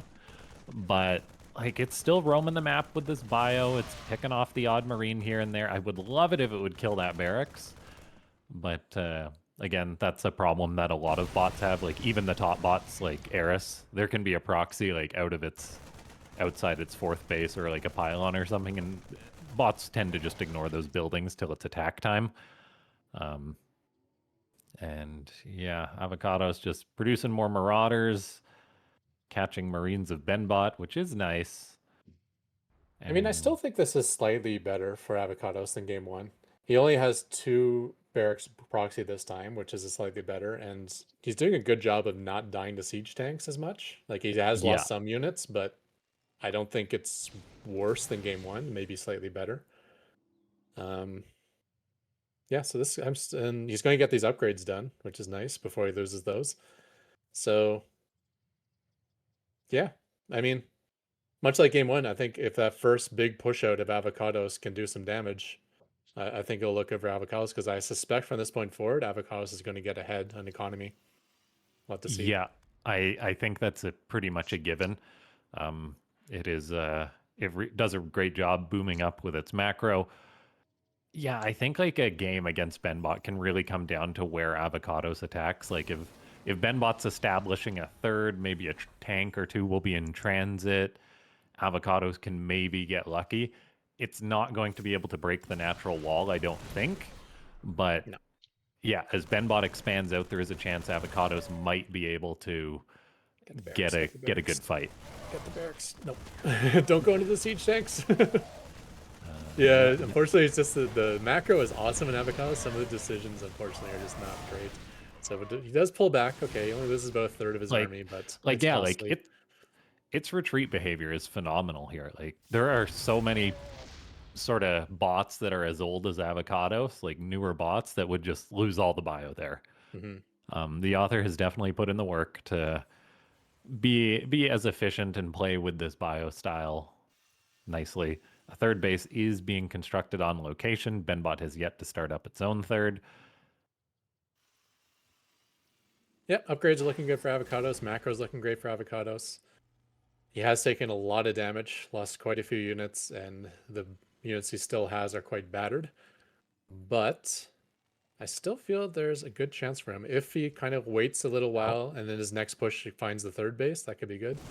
His like proxy the barracks are Raxum- finally going down, but he has finished all of the tech lab upgrades. So, and this is actually good that it's dying fast because these single marines that come at one at a time will. Oh no, he's facing. He's gonna be losing that money. Yeah. Dear all authors, please put a delay on. But he's building marines now, the so tech which lab. means he won't build the tech lab. Yeah. Yeah, or it'll only build the tech lab when it's safe, something like that. Yeah, Yeah, but that wasn't too costly. So like in game one, I think he lost like a good 8-10 marines that trickled out one at a time. So this time he lost what, maybe one marine and 6 tech lab cancels. So yeah, and yeah, the map can totally change things. That's why doing a best of 5 between two bots, even when their openings are similar or the same, can always have different results. The positioning in these bot games really matters. Avocados has got its fourth base being constructed. Notably here on Persephone, there is no high ground natural for Benbot. So that could make a potential attack have more success. For the only Avocados. concern is that there's no direct path to the third. So I feel like avocados might still attack towards the natural. We'll have to see. But yeah, the two major factors here is where does avocados attack when he goes with his bio, and will he have that bug where he stops expanding and pools up 7,000 resources? Well, it's going to pool 7,000 resources. Just it'll definitely. Yeah, but at least it's if you're at least spending it on more bases, then at least it's going somewhere, right? Yeah. So here comes the attack, and it looks like it is heading towards the natural. There is no third base to attack, so like Benbot's kind of behind in that manner. Let's see if he takes minimal damage and goes back home. Getting a marine. Marauder. Oh, Avocados Viking. is chasing this Viking. But there we go. Now it's trying to break that wall. It turns around after the math is no longer in its favor, thankfully. Yeah. I did see something interesting there, though. His units kind of split when he was fighting siege tanks. They all kind of like stopped being stuck together and like had a little gap between all the units. Yeah, the author has done work to make their micro be very powerful. Oh, you know, it'd be so good for avocados here. Like 100%, he's not going to do it. But there's a healing station on this map, and his bio would absolutely do amazing there. That would be mental. Might crash the game. Who knows? Very untested, the healing. I don't think I've seen a single bot use it. He needs to come defend this fifth base, though. Where is he at? Right Yeah, now? its bio is just chilling at its natural, I guess. Nice little move out by Benbot. Yeah, and heading back. That's good for Bimbot. Because Avocados probably had enough to deal with that, but decided not to. But he's taking the base right away afterwards, so it wasn't too much loss. Just a Yeah, canceled command center and maybe 6 or 7 SCV deaths. that would have been a dream fight for Avocados if it could have caught Benbot's bio. So a Yeah, bit the Benbot's unfortunate. bio is mostly throwaway supplies, so usually if you take that fight, it's going to go good for you. The Benbot's Yeah, bio is usually not that heavily upgraded, and it's like you can see Stim's not even done yet. Um, and Benbot doesn't mind, that bio's oh, here we safety go. units. Oh, this is going to Uh, be painful as Avocados is looking for a fight. Some of Benbot's tanks are actually unsieged, so yeah, Avocados gets 2 of them. There's still a bunker, Widow Mines, Liberators, and more tanks in the back. But, I mean, at least it got 2 tanks. yeah. I mean, if he was fighting into the tanks and bunker directly, it would have been absolutely horrible. But there was a force out front, so he was able to snipe 2 siege tanks, a little bit of bio. Yeah. It's This is just, not going to go well because it's Marauders no. versus BC. He is going to stim back home. I do like that. Yeah, it's just so unfortunate because Avocados could have 80 more Marines right now if it Yeah, had the but capability to spend its money. Like, it could be pulling maxed Benbot out out and of going position here again. as he goes into the third. There's a large attack Oh, and there's only 1 nice. siege tank and an incomplete planetary. This could be Yeah, go quite well. Can he get the siege tank? No. The army's coming back and he will retreat, but he gets a tank for it. That's something. But it is kind of getting to the point where, Benbot's on 4 base now, and he has high-tech Yeah. units. I would have liked to see a little bit more out of Avocados than, like, just somewhat okay trades. You really needed to, like, crush a base at some points here. Yeah, it's oh, it does take another fight, but very overstimmed. The BC is like Benbot's BC micro is very good. I don't understand why it's not shooting while it's moving right now. But he's targeting a Marine that's out of range. Yeah, that's a bit of an issue. That's something that I've noticed periodically from Benbot. Bio versus bio, but Benbot has medipacks, so yeah. Yeah, what I do with my BC is I actually alternate frames. Like, give a movement command on one frame and then give an attack command on the next frame. That way it's always actually attacking. If you give an attack Okay. command every single frame, then you're going to end up getting what you had there. SCV is falling down here, and I think this might be the beginning of the end. Mbot's economy is now in fantastic shape, and he has every other advantage you can imagine. Yeah, Yeah. it's unfortunate. Again, I'm probably going to be saying this till the end of the series. Like, if Avocados just spent its money, like, the game could look potentially different, because there's a difference between fighting with 200 supply against 150 supply, and then if you remax quicker than your opponent, like, yeah, it can totally change the trajectory of a game. Maybe not this one, but still, it's difficult to sort of suggest improvements when there's that glaring sort of problem.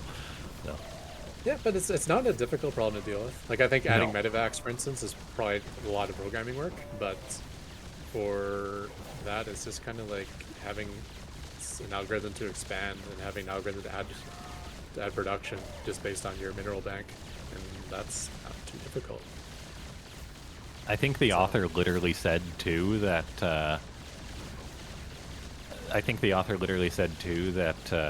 it's a bug. Like, they're aware of it, and they're like, "Oh, I don't know how that happened," or something. So, Yeah.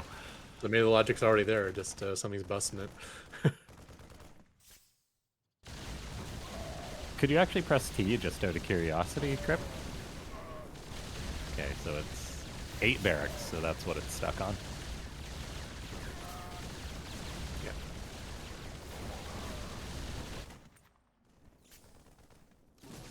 Yeah, I mean, even if the barracks part is busted, is like, why isn't he taking every expansion right now? Right? You got 6,000 Yeah. minerals. Whatever your algorithm is for taking expansions, 6,000 minerals should be definitely something you should be saying, hey, I should expand right now. Okay, yeah, but Benbot's, like, I suspect for, like, lower ranked bots, there's probably not much of a difference between facing Eris and facing Benbot. Because there's 2 bots that don't have any holes in their game. If you make mistakes, it's over. Because Yeah. Benbot's not going to do something like completely stupid and like let you back into the game. No. yeah, Benbot is the late game Terran bot. Yeah, is so darn good. It like yeah, if you let it get to the max out, get a good enough count of battle cruisers. Honestly, bases are probably the most important thing. Like Yeah. the games that Benbot reaches 5 bases or 5+ bases are the games that Benbot wins. And yeah, I think it's probably safe to fast forward this one. Yeah, I mean, obviously the series isn't looking great for avocados, but it's not looking like this is like a matchup he can't possibly win, like in the future, because he gets so far ahead economically, like just spending your money and having a slightly better decision making when on your attack, like when to commit and when not to attack, so you're not kind of like poking in, Yeah. losing a bunch of hit points and running away.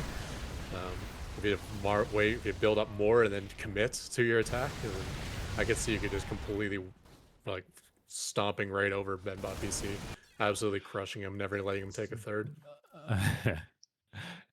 All Yeah, it's right. not over yet. That's for sure. It's not over yet. Um, so we'll see if Benbot can secure the 3-0. It's looking promising though. Yeah, it's not looking good for avocados at the moment. It's just No, yeah. it doesn't seem to be able to get a handle on any of these games at all. So we'll see. I would love to see maybe no proxy barracks just to switch things up, you know. Yeah, Might that, allow him to get to the mid game in a much stronger spot. that would be good. But yeah, any other tweaks to win against Benbot, I think we'll take coding changes, which unfortunately you cannot do between games in the series. No, I mean I'd like But to. Oh, that actually might be a I've been good shocked before idea. though. That might be a good idea for a new tournament. It's like you give the author half an hour to adjust his bot between games. That would be kind of fun. Yeah, you could Anyway, do like a tournament on like a mini game, and then do something like that. yeah. All right, let's get the game underway. We'll talk about that later.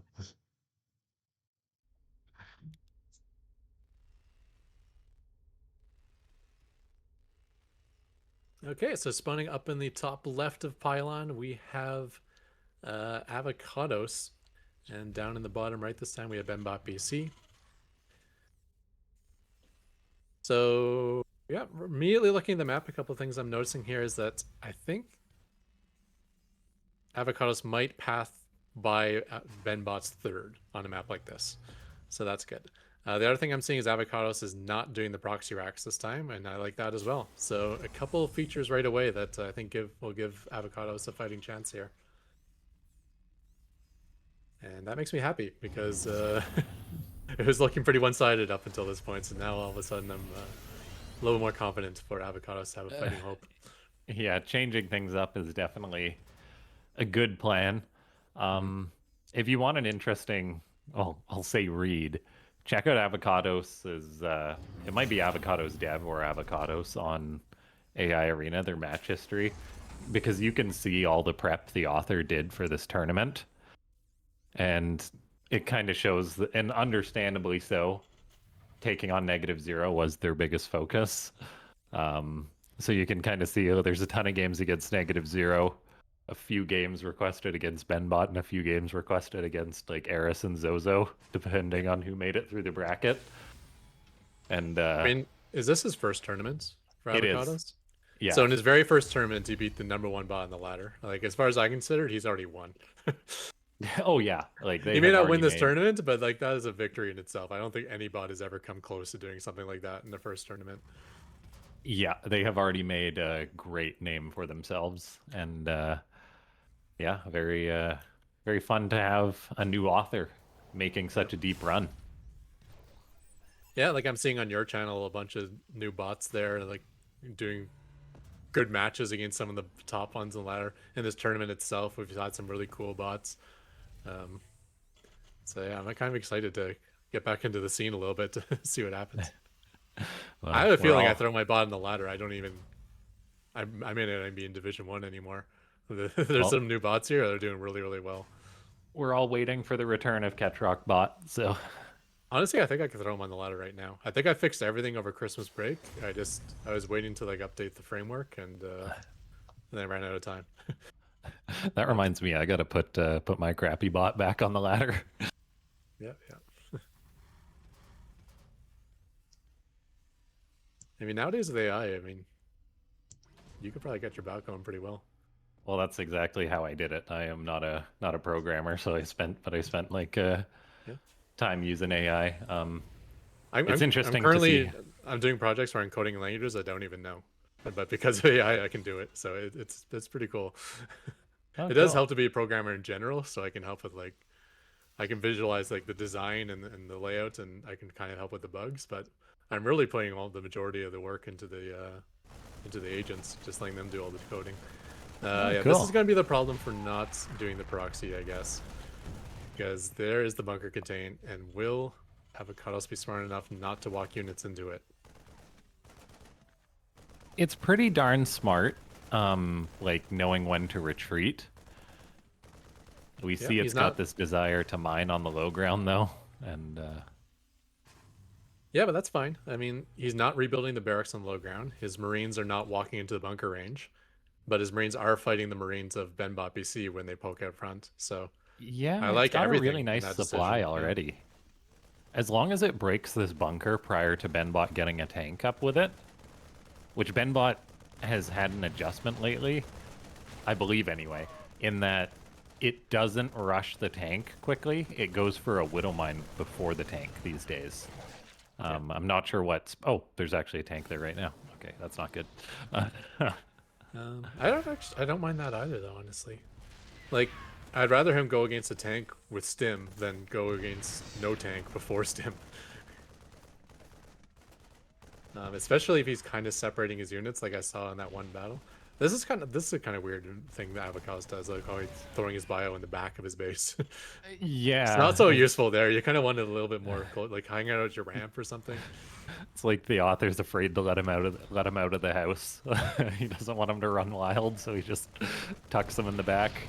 And now these distance mining workers are Yeah, not good. this is Yeah. the power of Benbot's bunker contain. It's almost the great filter for newer and lower level bots. But here we have Avocados This is ready enough. to move out and try and break this. We'll see. Yeah, do it, do it. Go for it. Go for it. The time is now. It might be like, yeah, I'm not sure what's making it not want to move out. Yeah, but he's just losing so many SCVs to this point where I Yeah, feel like it's already been too much. How many SCVs have died so far? Can we do a shift control L. R? 16. Yeesh. At the start of the game. No in-base command center either. So he really needs to break out and do it soon. But he's spending all his money replacing SCVs that are dying. Yeah, it's this is the power of Benbot's bunker contain. Avocados is moving down the ramp, but Not enough. it just sacrifices one marine, so. He can break out with this. He can Oh, definitely do okay. it. Now it's being spurred forward by that marine of Benbot. Gets the bunker tank and it's cleaned up. Yeah. Yeah, that's what I'm saying. Like, Stim is better than siege tanks. So it's okay if the siege tanks are there as long as you pool up, get the stim, and just blast over everything. Especially if you have stuff like marauders focus firing the tanks and stuff that only bots can do with their crazy micro. But unfortunately, we have a 2-base Benbot BC versus a 1-base Avocados. So the one thing that Yeah. Avocados was dominant in was its economy, and it doesn't have that this match.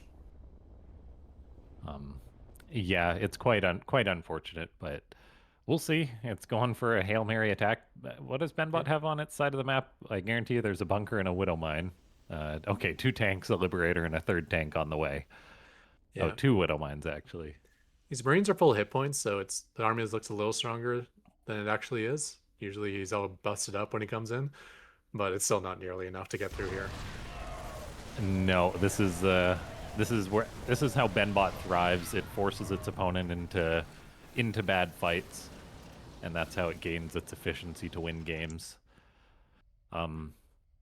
Yeah, it means we're probably going to have a Benbot versus Eris finals, which I don't think we've ever had before. Yeah, maybe it's slightly before your time, but those two have battled for years, and it's always been good matchups. Even when it's gotten to the point where like Raph's bot was stronger than Blasier's bot, its Ben bot would still come out and make really good matches of it. Yeah, I don't doubt that. Back in the days of Spiny versus Ben bot, which was Raph's bot back in the day. But yeah, I'd say of recent years, Eris has kind of pulled away as like the clearly much stronger bot, but Ben bot's closing that gap.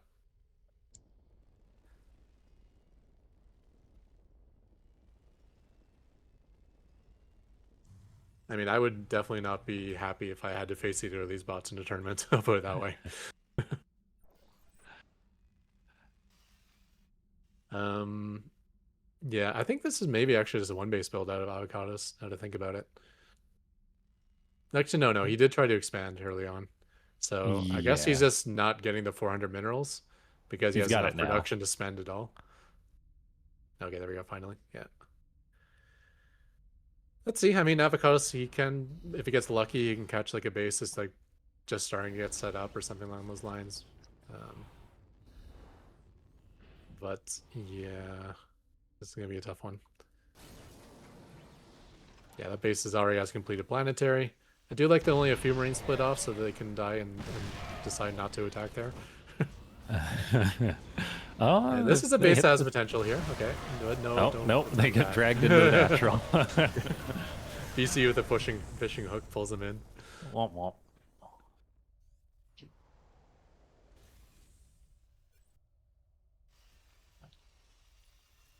Yeah, a bit of a slow death for our new hero avocados, but an incredible tournament run, taking down -0, really showing us that it's a bot to watch. I think the author seems to have a great mindset as far as developing their bot goes, and we'll watch its career with great interest. Yeah, I mean, sometimes with bots, you kind of see that like they kind of reached their full potential. Like, there's not much more they can do to improve. But on a Yeah, bot like this, like Avocados is already incredible, and there's so much more he can do to improve it. So it can go from incredible to like a real threat to win tournaments, and Yeah. maybe not with that much more work required to do so. Wow, congratulations there to Benbot BC. It is indeed his first finals against Eris. It's going to be a tough one. Um, but yeah, Avocados, again, brilliant tournament run.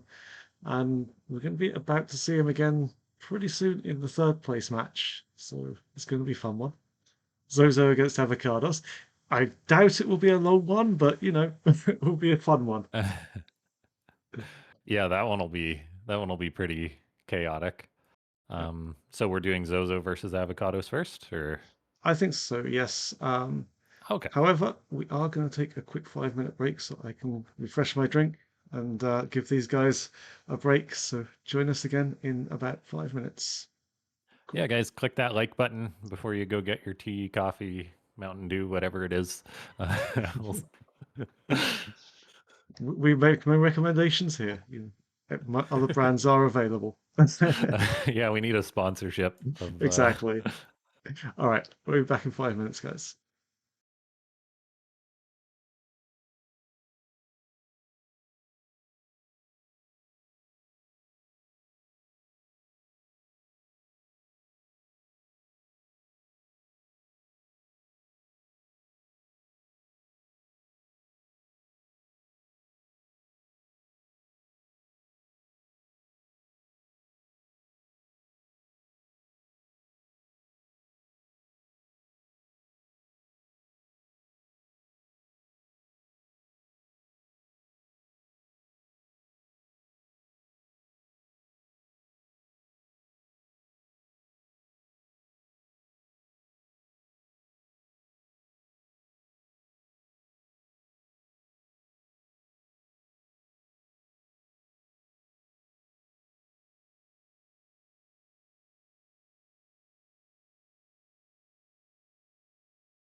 All right, welcome back, everyone. We have the bracket has been set. Our final is going to be Eris versus Benbot BC. It's going to be a fun game. But first up, we have a different matter to sort out, is who's going to come third. So after a fantastic tournament run, two bots. Oh, sorry. Wait. Oh, wrong. Sorry. Screwing this up. Yes. So we have our brackets, and yeah. So the first bot to come out is going to be Zozo. Our cheese master couldn't quite bring it home against Eris. If he'd have stuck with that strategy of the zealots, it would have been a fun one, but unfortunately didn't.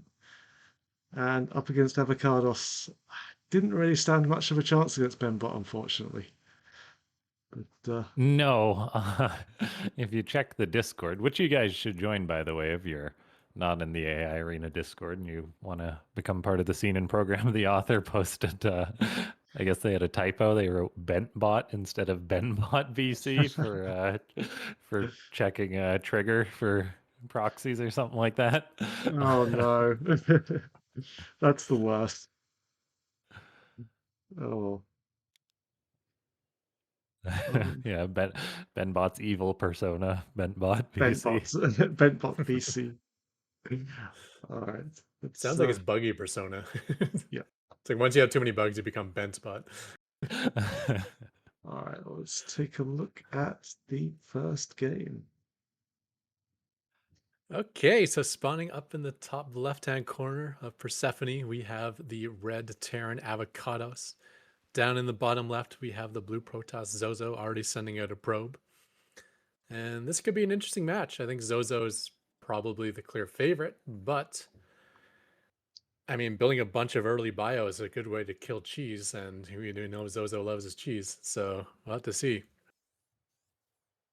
Actually, two SCVs heading out as well. Ooh. So is it going to be dual cheese? We'll have to see that as well.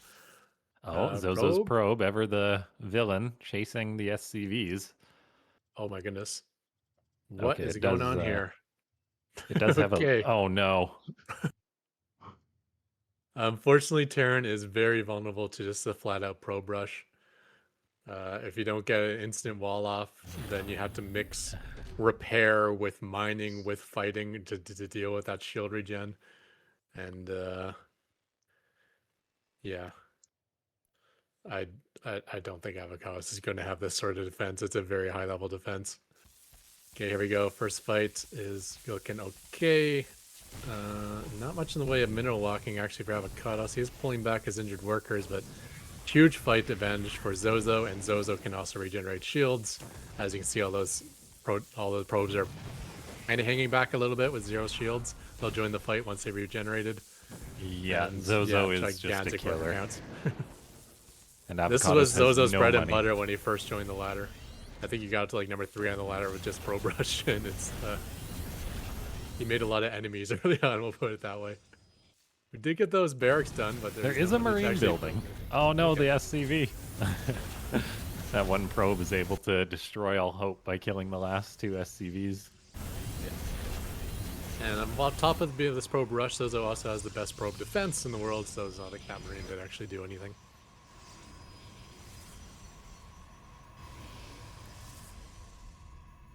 Yeah, okay. I was wondering how this would play out. So maybe the Avocados is pretty good at defending the cheese to Zozo, which is why the probe rush happens. Or maybe Zozo just defaults to the probe rush until bot proves that it can defeat it. 4 Tempest is the magic number you need to defeat one single marine. And looking for that final base. Oh, do we have finishing logic here for Zozo? He knows where the base is, but he's still scattering all over the map as if he's looking for something. Yeah, I guess that lifting and landing was messing with him a bit. I mean, I think he just wanted to make us wait. You know, he didn't like the really quick games, so he decides, you know what, like just make them wait for the finish. All right. Well, that was a bit of an anticlimactic quick game. So let's have a look at game two, see if we can pack any more action into that one.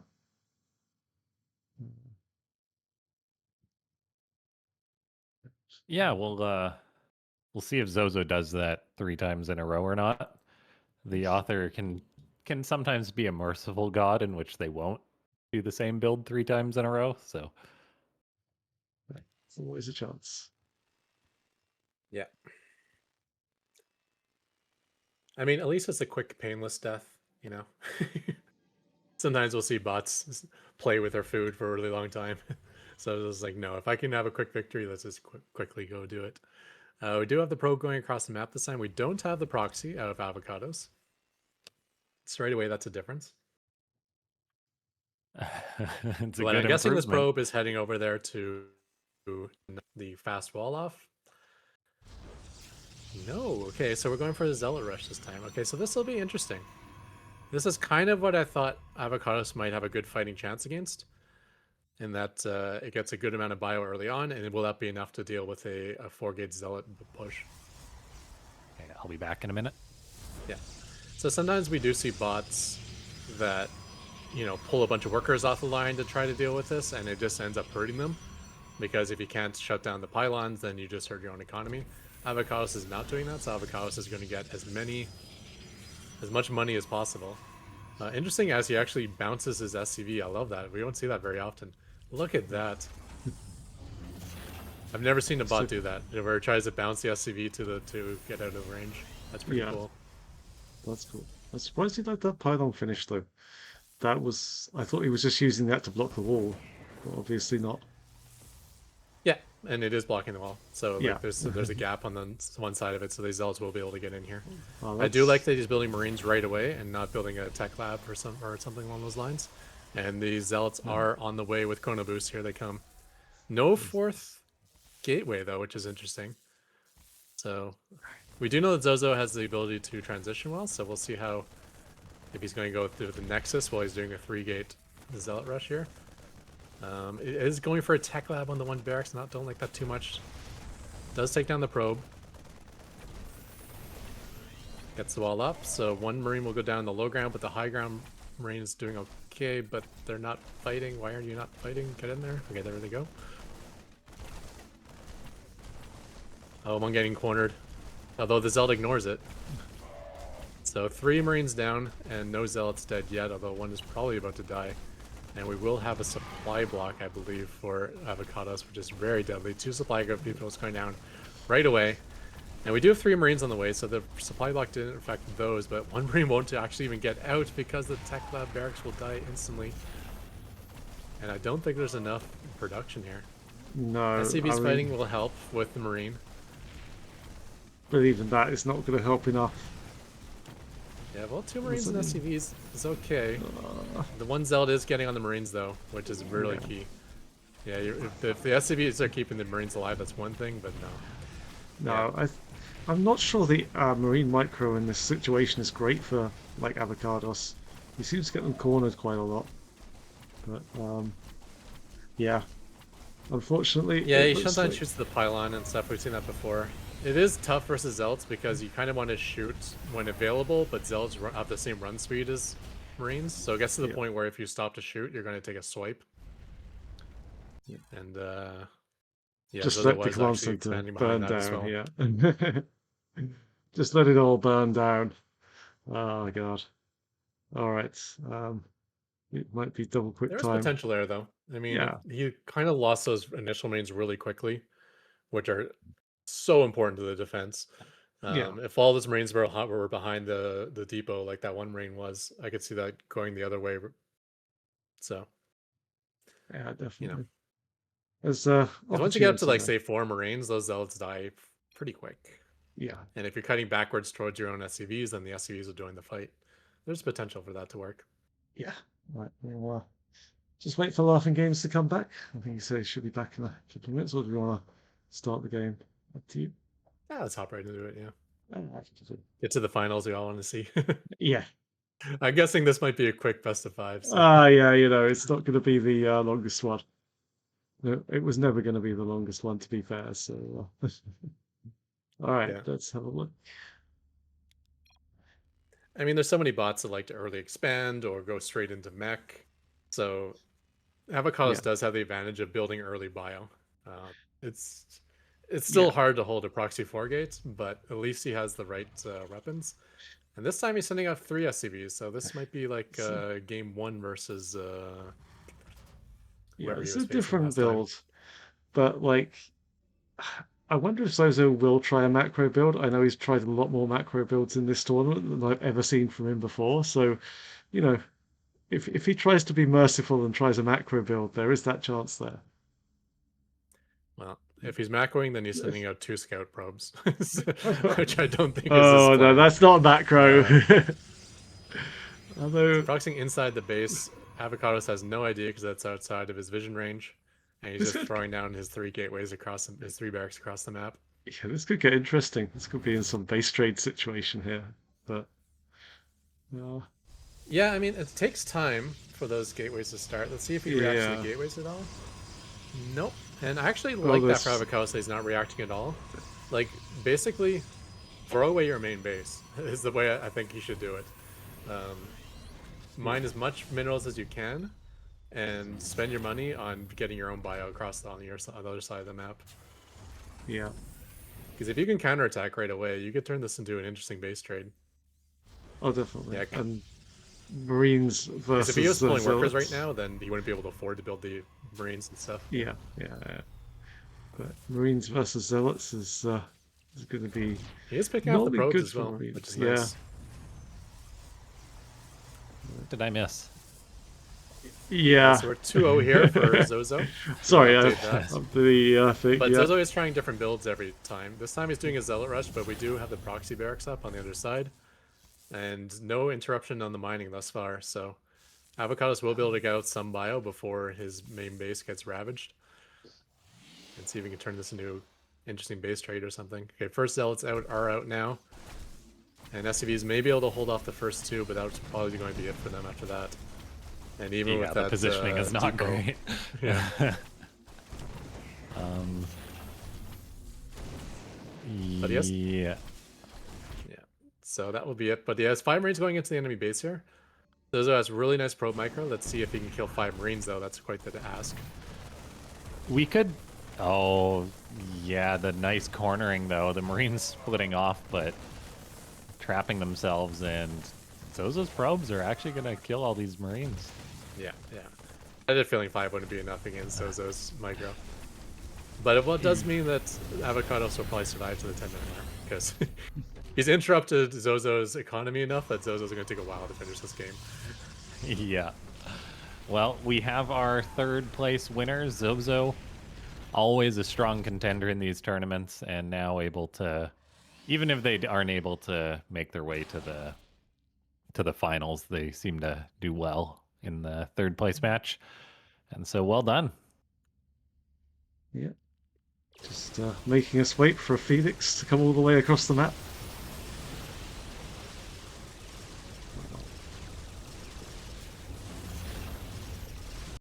Looks Not like quite to the shooting. 10 minutes. Fast forward Start to Phoenix kill him, bro. shooting is a cool sound. Yeah, I like it. If All Zozo right, actually had to push out to win, it would have worked. But the Phoenix ended the game early. yeah. No, unfortunately, it didn't quite survive to the 10-minute mark. And in double quick time, we have our third place playoff. I think that's the fastest best of 5 we've ever had. So, Except um, for like the previous 40 series of Zozo. yeah, Zozo was known fair. for being the Yeah, one. yeah, It's like, well, it's gonna be a long cast tonight. Oh, never mind, Zozo's playing, so we got a quick yeah. best of 3. All right, we have reached that point, everyone. It is the moment you've all been waiting for. Bembot BC in his first final up against the master, the grand champion, Eris. Who do you think's going to Um, Eris. win? Yeah. Yeah, I don't think Benbot has closed the gap enough yet, but he is definitely closing the gap between himself and like the very very top of the tippy top of the ladder bots. yeah. He's getting better all the time. It's something that's Yeah. constantly amazed me about Bosnia and how he works on Bembot BC is he's, for years and years and years, he's just always constantly improving. So, And there are times his bunker contain really does damage to Eris and puts Eris behind. So if Yeah. he gets that, if he gets like a kind of a good start, I could see him like ballooning that into a victory, even if Eris is stronger in the mid and late game. Yeah. All And right. it is, I don't even know if Eris is stronger in the late game. It's more the mid game power up that Eris Yeah. gets that's really powerful. A late game, I've seen Eris have some problems in the past, but in the Yeah. truly late game. But yeah. All right. Let's take a look anyway.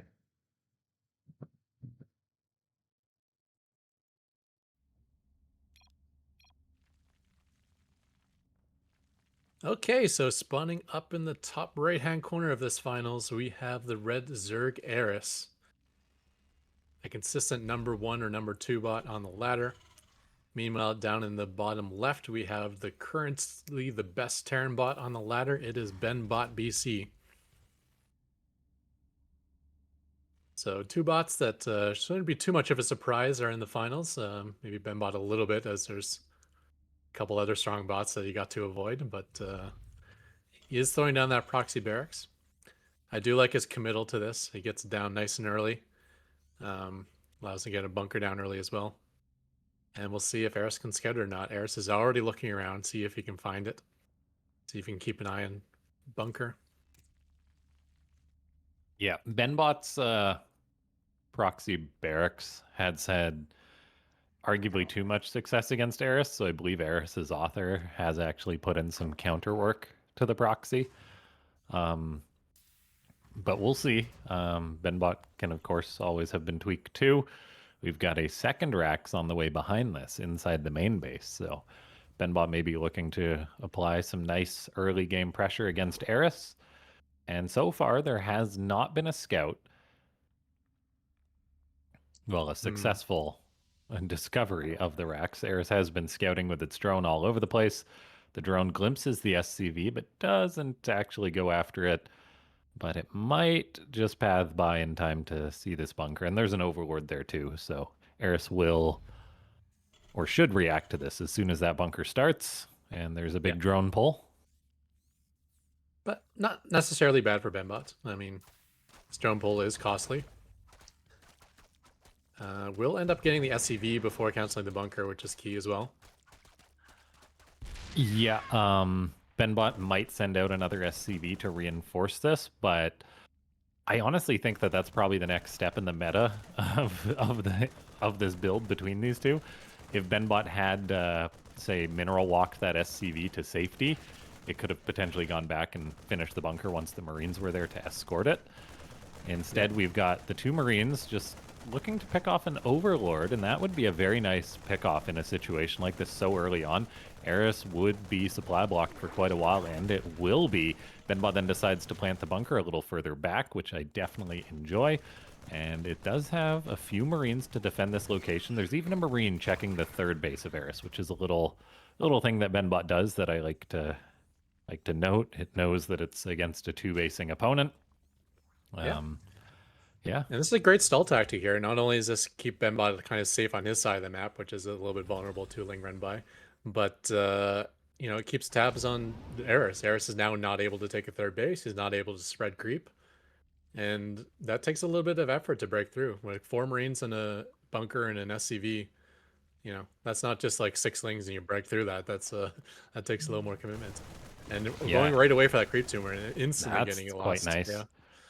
Eris builds 9 drones at a time as well. That was, I believe, solely because it was supply blocked. So that's quite nice for Benbot. The Widow Mines rolling on up. The Marauder being present too will help solidify this containment. Yeah, I like that the Marauder fell back to the bunker and then engaged. That's really smart. Yeah, we see just how good these bots are at recognizing when an opponent is attacking or not. Like, as soon as those queens turned, Benbot did turn. It is able to grab one of the queens of Eris. Yeah, that's a big deal.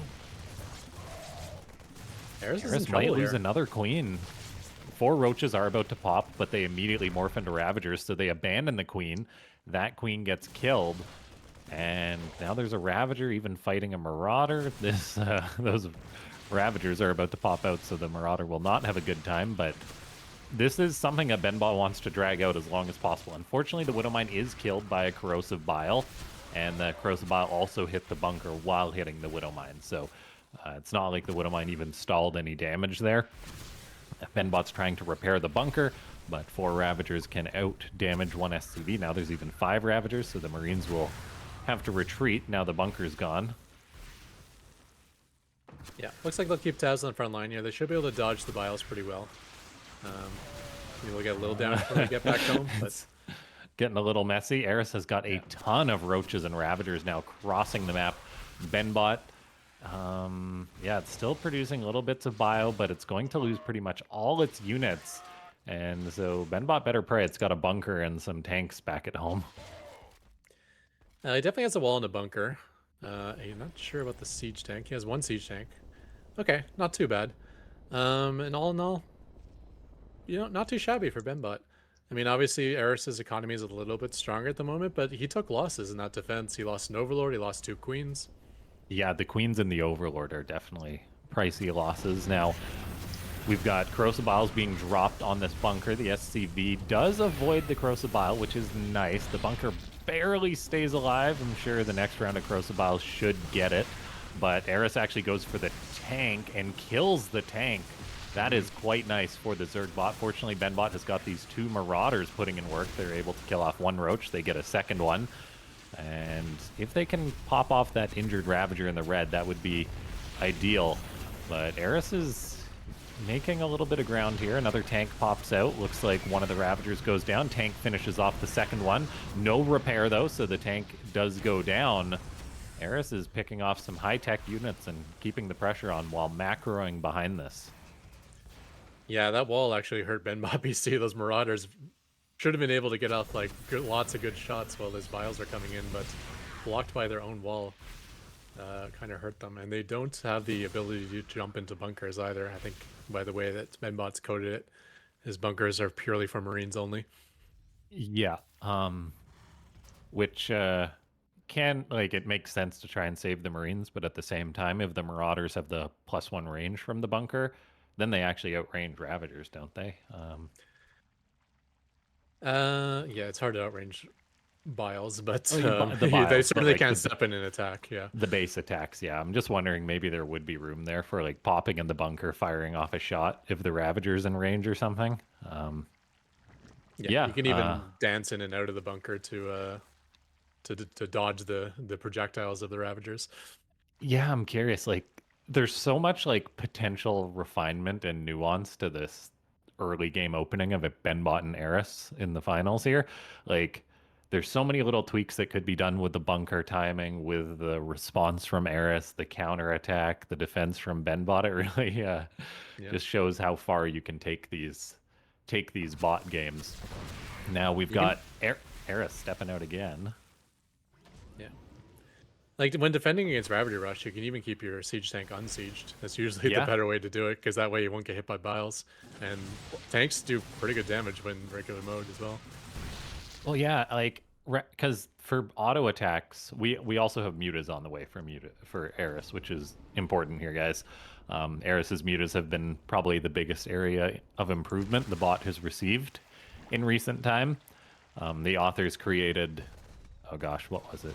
Who, why, what? I can't remember which one it is.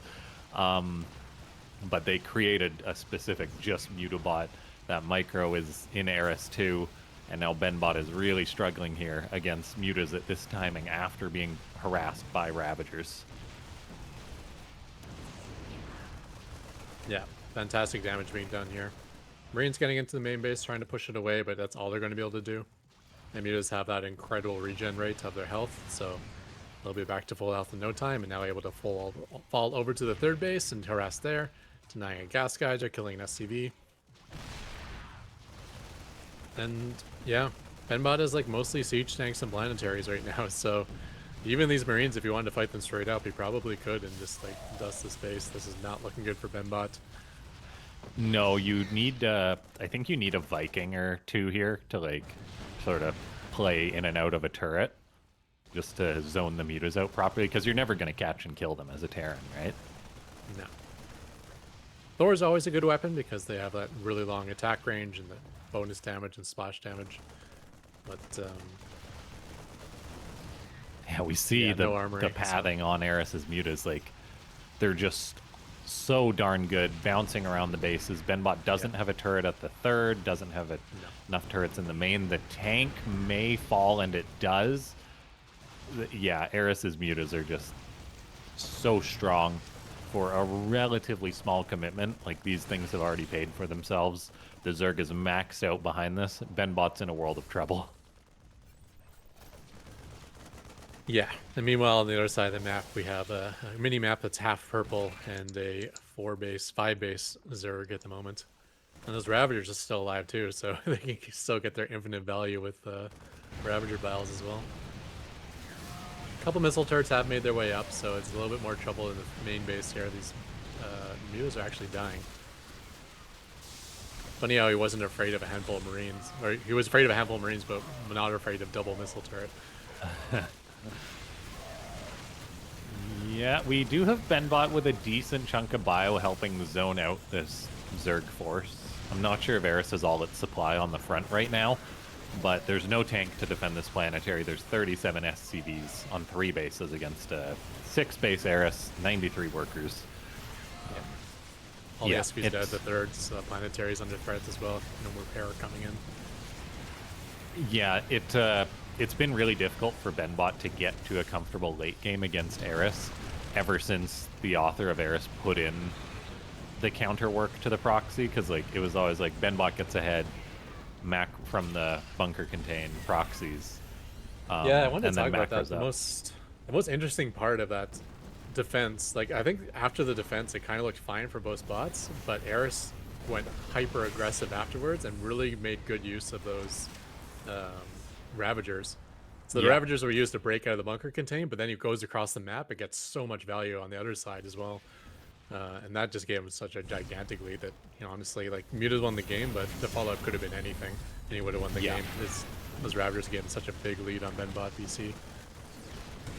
Benbot BC, though, still has this nice defensive setup. I think he'll be able to hold this attack, or maybe not.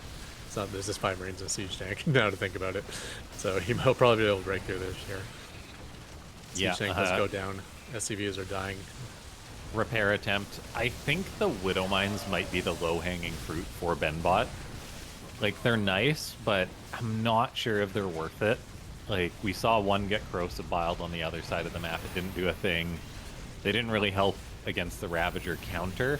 Like, I'm sure they're good against bots that don't counterplay against Widow Mines, but against a bot like Eris, it's not gonna give too much value to them. Yeah, at minimum, you have to micro them. And obviously, Yeah. that's something a bot can win the Ravager Bile versus Widowmine fight because, you know, bots have instant reactions to everything. So as soon as you see a Bile, you can unburrow, move, and then burrow somewhere else. Um, Yeah. but yeah, Widowmine's not great versus that stuff. The problem is bots can see the Widowmines as well because they have that visual indicator where they are. I was close at the start, though. After about 3 or 4 minutes, I thought Benbot BC was going to pull out the upset there, but unfortunately, not to be. Yeah, that counterattack of Ravagers was Oh, it was. perfect. Really, really good. Yeah. It was pretty nasty. All right, let's take a look at game number 2.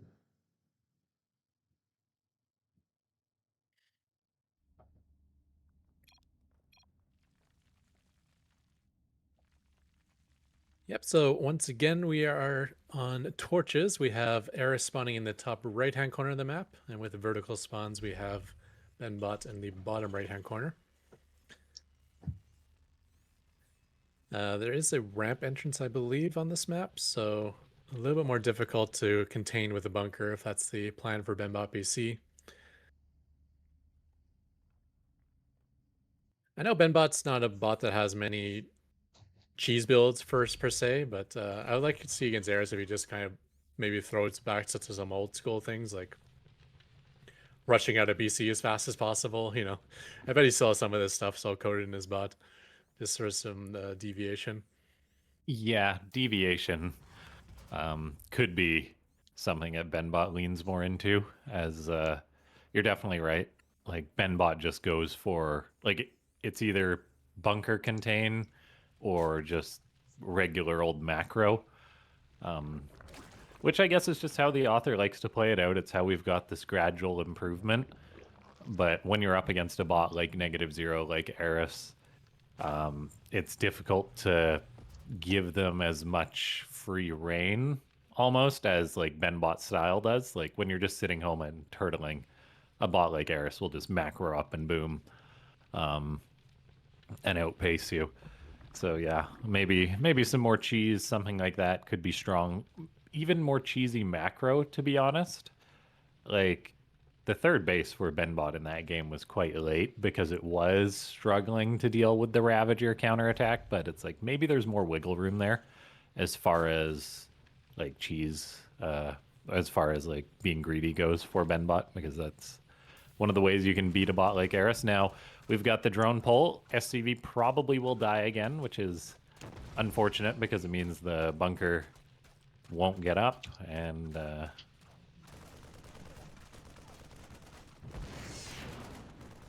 Yeah, Marine getting off some damage here, though. And 2 Zerglings is not going to be enough to deal with that Marine with Micro, I don't believe, especially with the second Marine arriving. And now all of a sudden, this Overlord is once again vulnerable. So once again, a good start for Benbot PC. And the one difference I am seeing on this map, too, is I don't know if the Ravager counterattack will be as effective if you don't have high ground vision. Because you will have a ramp to defend with.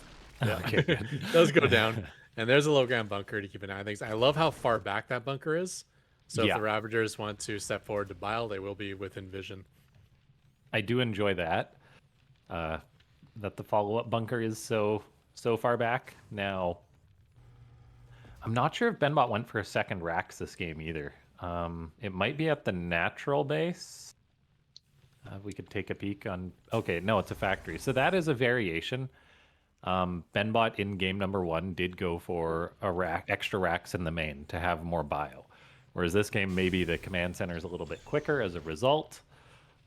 So that's an adjustment, and clearly game number 1 didn't work out, so I welcome it. Mm-hmm. Yeah, I'm cautiously optimistic here for Benbot this game. I love, like, I wouldn't place that bunker anywhere else. I think that's absolutely perfectly placed. So I think once again it's going to take the Ravagers to break out. Doesn't get the creep tumor kill that time, so. Yeah.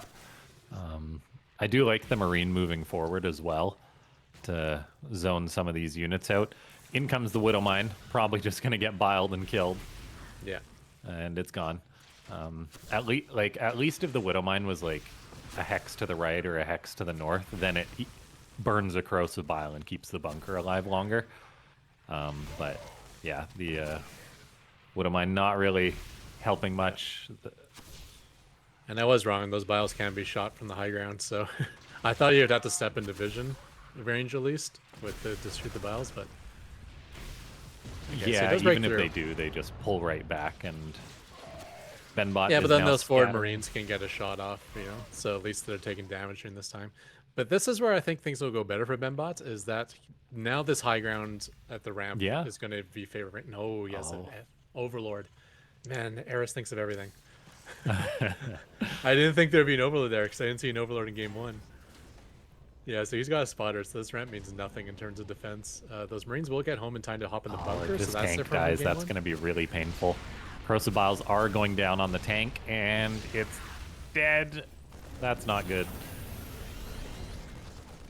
But he did take a couple of Marines in the bunker this time. That's something he didn't have prior. Yeah, repair going down on the bunker. It barely stays alive, but 5 SCVs can heal it up quite nicely. Benbot does have counter behavior to pull the SCVs out of the corrosive bile, but it's still not enough. Widowmine Burrows will get a shot off and almost kill 2 roaches. Bunker is able to finish them off as well.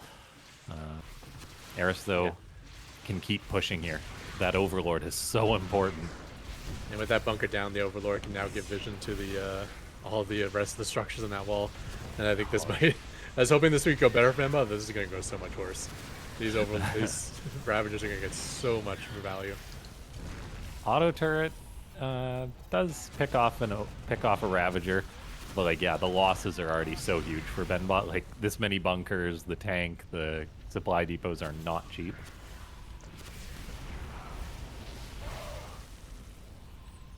Yeah, even catching 2 Marines of that final bile there. And now an SCV is gonna die.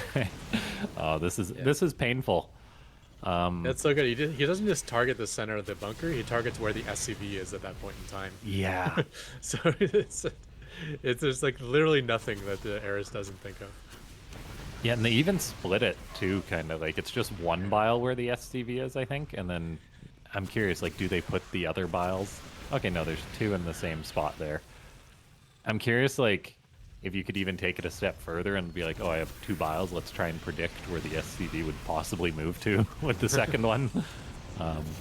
Maybe that's the next level of this, but clearly what Eris is doing is working. There is 61 drones behind this, a Spire with 8 mutas about to finish, and we all saw what the mutas did last game as Eris is looking mighty fine in this finals. Yeah, that was rough. That was really rough. I always hope that like that Overlord like saved everything. Without that Overlord, he has to go halfway up the ramp and get drilled by a bunker full of Marines to fire off those biles. Plus take a couple siege tank blasts to get up there. And I think, you know, Benbot's not in a bad spot after he loses his containment. It's that counterattack that puts him in a really bad spot. Because he had a very fast second base, like everything's looking great, and then he got destroyed, and now there's mutas. Yeah, and the mutas are a great example of what a bot can do. As we see, one muta gets low, but it's not going to die where it shouldn't. As Eris splits them up, it just pulls the bio around like the creators of Starcraft did not intend for this when they programmed the game. They're like, yeah, the human can reposition the Marines and they'll be able to push the mutas out. Not against a bot like this. The Marines definitely fall short. Benbot was able to finish the turret, though, at his main base, which he wasn't able to in game 1. So this... Actually, you know what? This is going to shoot him away pretty well. I still think Benbot is in terrible shape, but I don't think he's usually going to get anywhere close to the damage they got in game 1. Yeah, like, Benbot is the map positioning maybe helping a little bit here, too. But yeah, the mutas, they're just always flying around, burning a depot. They might even get that Marauder, who knows. Then behind this, Eris is at 87 workers. There's a battle cruiser out, so that's nice. Yeah, that structure placement's kind of unfortunate. I know why they're there. It's to stop Reapers from jumping in. Obviously, not so much of a threat when you're facing Eris. But, yeah, you got all the turrets up you wanted, which is nice, yeah. But look at the other side of the map. Eris is on 5 bases. Creep spread's already approaching the 3rd base of Benbot. Benbot does have his 3rd of his own, I guess, yeah. Yeah, and it doesn't look like Eris has any issue with those secret, with those island bases on this map either. Even the contaminate on the factory is so mean. Yeah.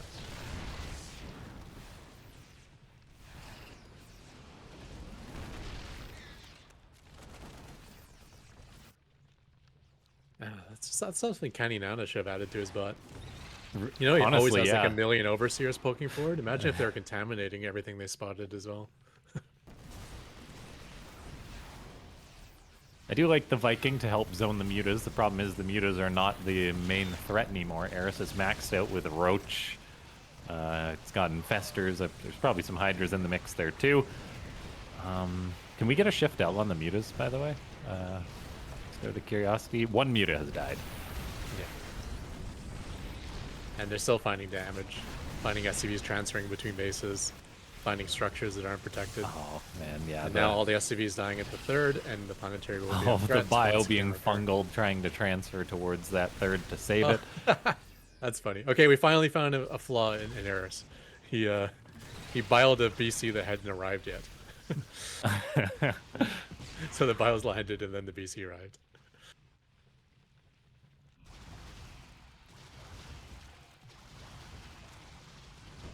Probably a good thing if that engineering bay goes down, to be honest, because he pulls SCVs to repair it. Oh my gosh, yeah. The worker losses have been immense.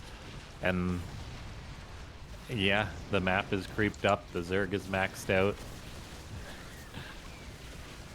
And this is like the same Benbot BC that appears to have no flaws when he faces other ones, but Yeah, there's it's true. levels to these things, right? As good as Benbot BC is, Eris is just like, it's just a step above that, you know. It can make Well, yeah, a bot as like strong as Benbot look pretty silly. I don't think these two have had like a close game really since Eris shut down the bunker containment hard. Like it was the bunker containment was having too much success. Like Eris was maybe losing some games against Benbot. On like the odd game or having like a very close game on the ladder, and the author's like, well, low hanging fruit is not to get behind from a bunker containment. So they refined their response to that, and yeah, Benbot just can't compete after that. So Yeah, much like a real TVZ, that's really on the Terran to put on some early aggression. You know, deny the Zerg from exploding their economy, because if you allow the Zerg to get ahead economically, it's just it's really tough to deal with the Zerg. We've seen success out of Tier's Terran bot, for instance, doing a Hellion run bias and getting a lot of worker kills versus Zeros. That's something yeah, some Terrans can consider. But and yeah, the bunker contain might be over. it's not like there's no hope for Benbot, but yeah, the author might need to go back to the drawing board against Eris. And normally versus a Ravager counterattack, you want to get Cyclone. That's probably the best unit Terran has, but not against bots. Cyclones are terrible versus bots. Their ability to instantly react to a lock-on will not work against those Ravagers.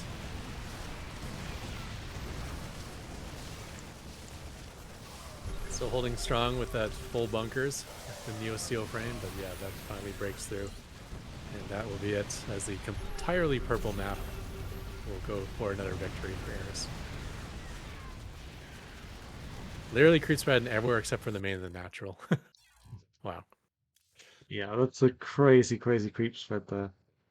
That actually reminds me of one of the old bots we used to have on the ladder called Perfect Split. I don't know if that's before your time, Ketro. Definitely before your time, I think. Sorry. I Um, remember Perfect Split, yeah. yeah. No, he was.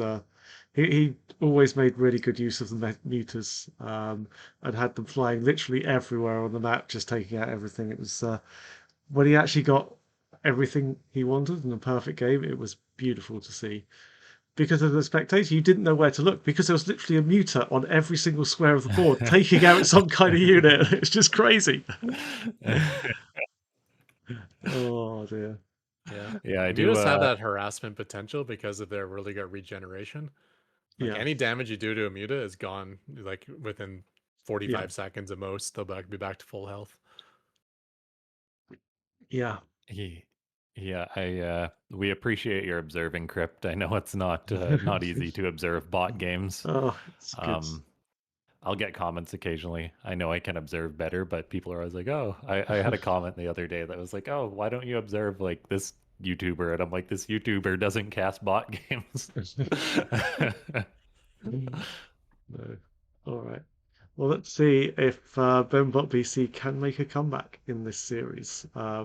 It's going to be difficult, but I have faith. You can get one game, and maybe. I hope so too. Yeah. Um, All right. Let's take a look.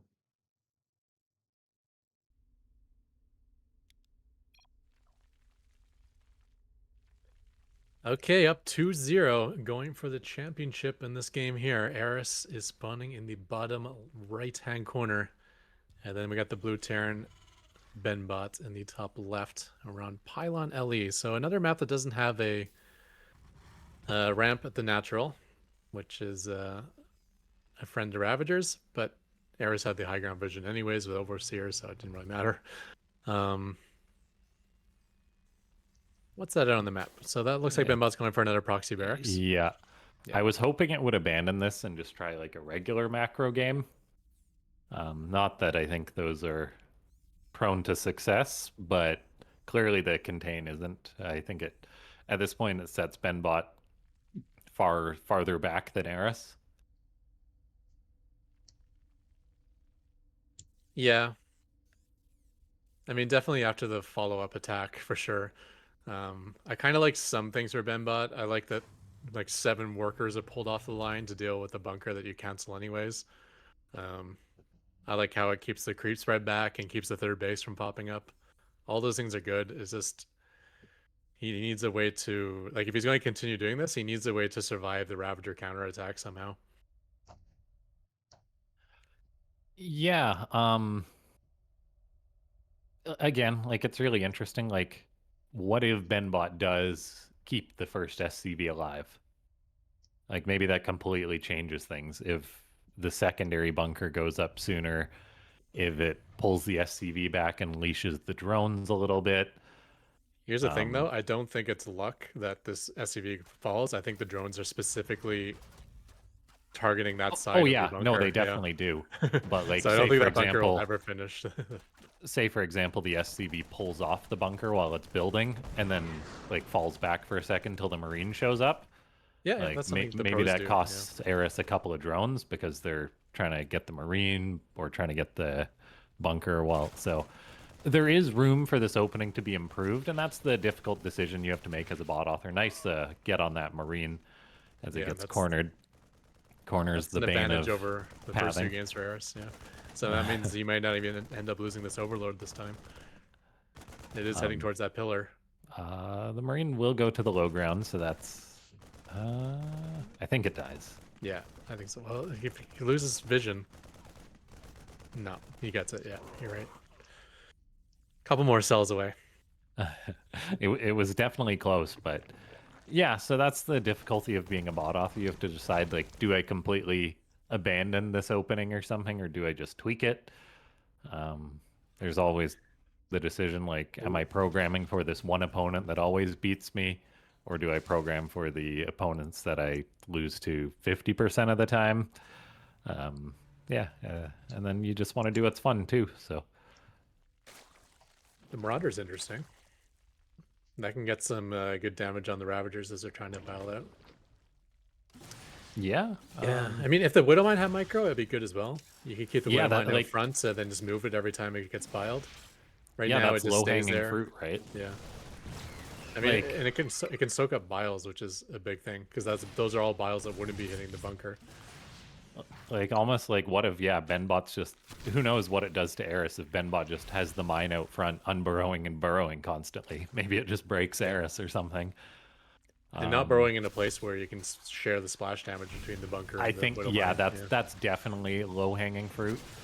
As far as potential improvements, the bio is doing an okay job zoning out the queens and the ravagers, so maybe keeping this bunker alive a little bit longer. Yeah, I'd love to see the Marauders get pot shots every time the Ravager steps forward to bile. Yeah, they should be able to, but I guess it's just being grouped with the Marines, so it's not necessarily being placed out front. Yeah. Because that's one of the interactions I'm curious about. Like, Ravagers and Marauders have the same range, so like who wins in a fight, like with the weapon delay and stuff like that. Oh yeah, it's a siege tank now. Oh, but he does break through. Okay, I was about to say like if that could shut down the. Yeah, if Supports. Benbot falls back by this tank, it could bait Eris into some good tank shots. And we're seeing the bio doing exactly what it needs to do, buffering, but soon that bio's all going to be gone. The tank not prioritizing the injured Ravager there either. Eris transfuses too. Yeah. Oh my gosh, this bot does everything. Yeah, he got 3 Ravagers into like the deep red, and then 2 of them got repaired back to full. And this is probably looking even worse for Benbot because he committed harder to that containment, which probably means there's going to be less here at home. Yeah, that looks like one of the situations where, like, oh, maybe this works out better for Benbot. Like, Eris was being baited forward into the tank and not really a planned engagement, I guess. But now there's just so much Zerg already. The bunker, or the first bunker, falls. The Marauder actually eats quite a few shots, so it's one shot away from dying. I'm going to guess there's been a lot of battling on the ladder with this Eris versus bunker contain because it feels like both of them have a lot of variation in their defense and their offense. There definitely was. Yeah, for the longest time, the Eris just ignored it. Like they'd just be contained, they'd eat big losses, and then they then they'd just play the game out, and they'd still win most of the games just because of how good Eris's macro was, despite taking heavy early losses to the bunker contained. But then, like once they came about with the drone pull and more of the Ravager stuff, like it's just been Eris favored ever since. Once again, it's going to be a lot of free kills here. Even the siege tank's too far out of range. And honestly, I don't even know if you want to step it forward because these Ravagers are able to snipe tanks as well pretty well. So Yeah, it's probably the wise. Well, yeah, it's up to such a difficult position. choose your poison, basically. Yeah. We'll let it play out for a minute. It is the final game, so let's see Okay, it. Ravagers are pulling back. They're getting a little confused about something or other. So that does give Benbot a little bit of a grace period here. Maybe get bunker done. Maybe get some bio inside the bunkers. Is it Spire again? No, Hydralisk Den this time. Huh. I wonder what spurs that change.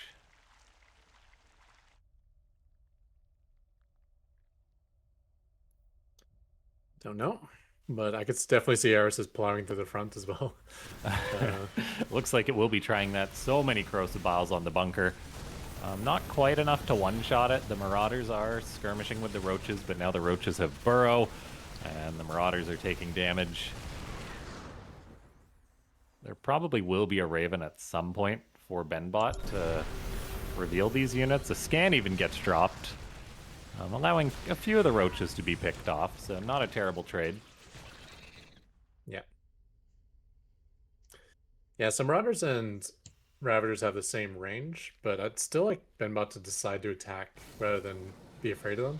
Because when the Ravagers step forward, they're probably not there to attack, they're probably there to bile. So you can get off that one shot with the Marauder.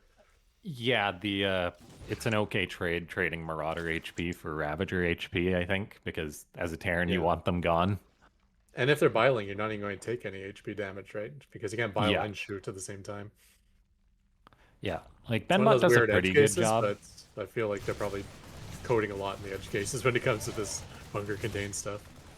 Random Queen will die in the middle of the map as Benbot's going for a little bit of a poke forward. We do actually get a Spire just a little bit later, I think. Eris is at 83 drones, going to blow past that 90 mark. Benbot probably will be getting up a third base, getting out just its usual stuff. Raven on the way. Drilling claws, that's interesting. Yeah, I guess the other thing is Benbot might be a bot that does a little bit too much of get everything, get everything bot. I get agree, bio yeah. and all the upgrades and siege tanks, and it is kind of cool to have a bot that can do everything, but you probably don't want to be doing everything every game. I would be curious if I would be curious to see what Benbot not going for bio would look like to lean heavier into the mech. Yeah.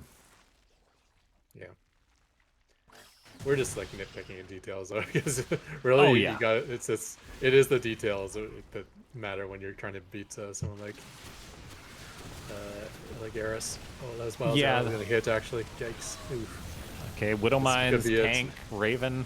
It's a pretty good setup for Benbot, but there's simply so much Zerg. The repair on the bunker is keeping it alive. The tank got quite a few shots off, but nope, there is too much Zerg. And Eris is going to take the entire tournament with losing, what, one map, right, against Zozo? One map against Zozo, yeah. Well. But he did get to dodge -0, so there's that as well. It's true. Avocados causing that one. So, yeah, well done by both bots. Incredible performance by Eris, Benbot. Yeah, just a top 3 bot, but not quite able to challenge Eris. No. Congratulations, Eris. It has been an amazing tournament. We've had upsets. We've had all sorts of stuff going on. We've had some cheese, some fun macro games, but in the end, everyone plays everyone, and Eris always wins. So, yeah. No, it's I think Benbot BC has had a great tournament though. Got to the final, so congratulations. We can't forget that. And Yeah. also Zozo taking that third place game with some nice long match pro games like Zozo always does. Or maybe not. And honestly, the reign of Negative Zero and Eris, I could see that coming to an end soon. There's a lot of new up and coming bots that are looking pretty damn scary. Definitely. Avocados, Wicked bots, Zozo's look night and day better in this tournament. Even though he's won previous tournaments, in my opinion, he looks so much stronger. Um, He's and then yeah, definitely I always see ones on your channel, laughing games, where it's just like some random bot I've never heard of, and it's like, oh, he's putting up huge games against some of the top bots. It's like, wow, yeah. there's a lot of stuff happening in the scene. Yeah. Yeah. We've got some really nice bots coming up. Um, I say big shout out to WickedBot. I think WickedBot's had a fun tournament and love watching him, and also Avocados and yeah, some other fun bots in there. We had going all the way back, and other older bots are actually showing up as well, like Sharpened Edge as well. And, uh, Yeah, with not many, Yeah, Sharpened Edge, Sharkbot, yeah, Dominion Dog. I think yeah, Sharkbot's author said they were going to be pushing some updates too, which is exciting for future tournaments. And cool. definitely. And Yeah, I like whenever I see a bot doing something that no other bot's ever done. Because like yeah, sometimes the new bots come in, it's like it's just like crappier version of this bot or something. But then we see like Wicked bot doing things no one's ever done. Like even like little things like watching Avocado like bounce the SCV when it's getting harassed. Like, when he's building a structure, he's just like no one's ever done that before. So it's really neat when people are coming up with unique ideas what to add to their bot. yeah. And it's going to be challenging the top very, very soon. Well, that is it. Thank you very much, Laughing Games and Ketrock. It's been great having you throughout the tournament.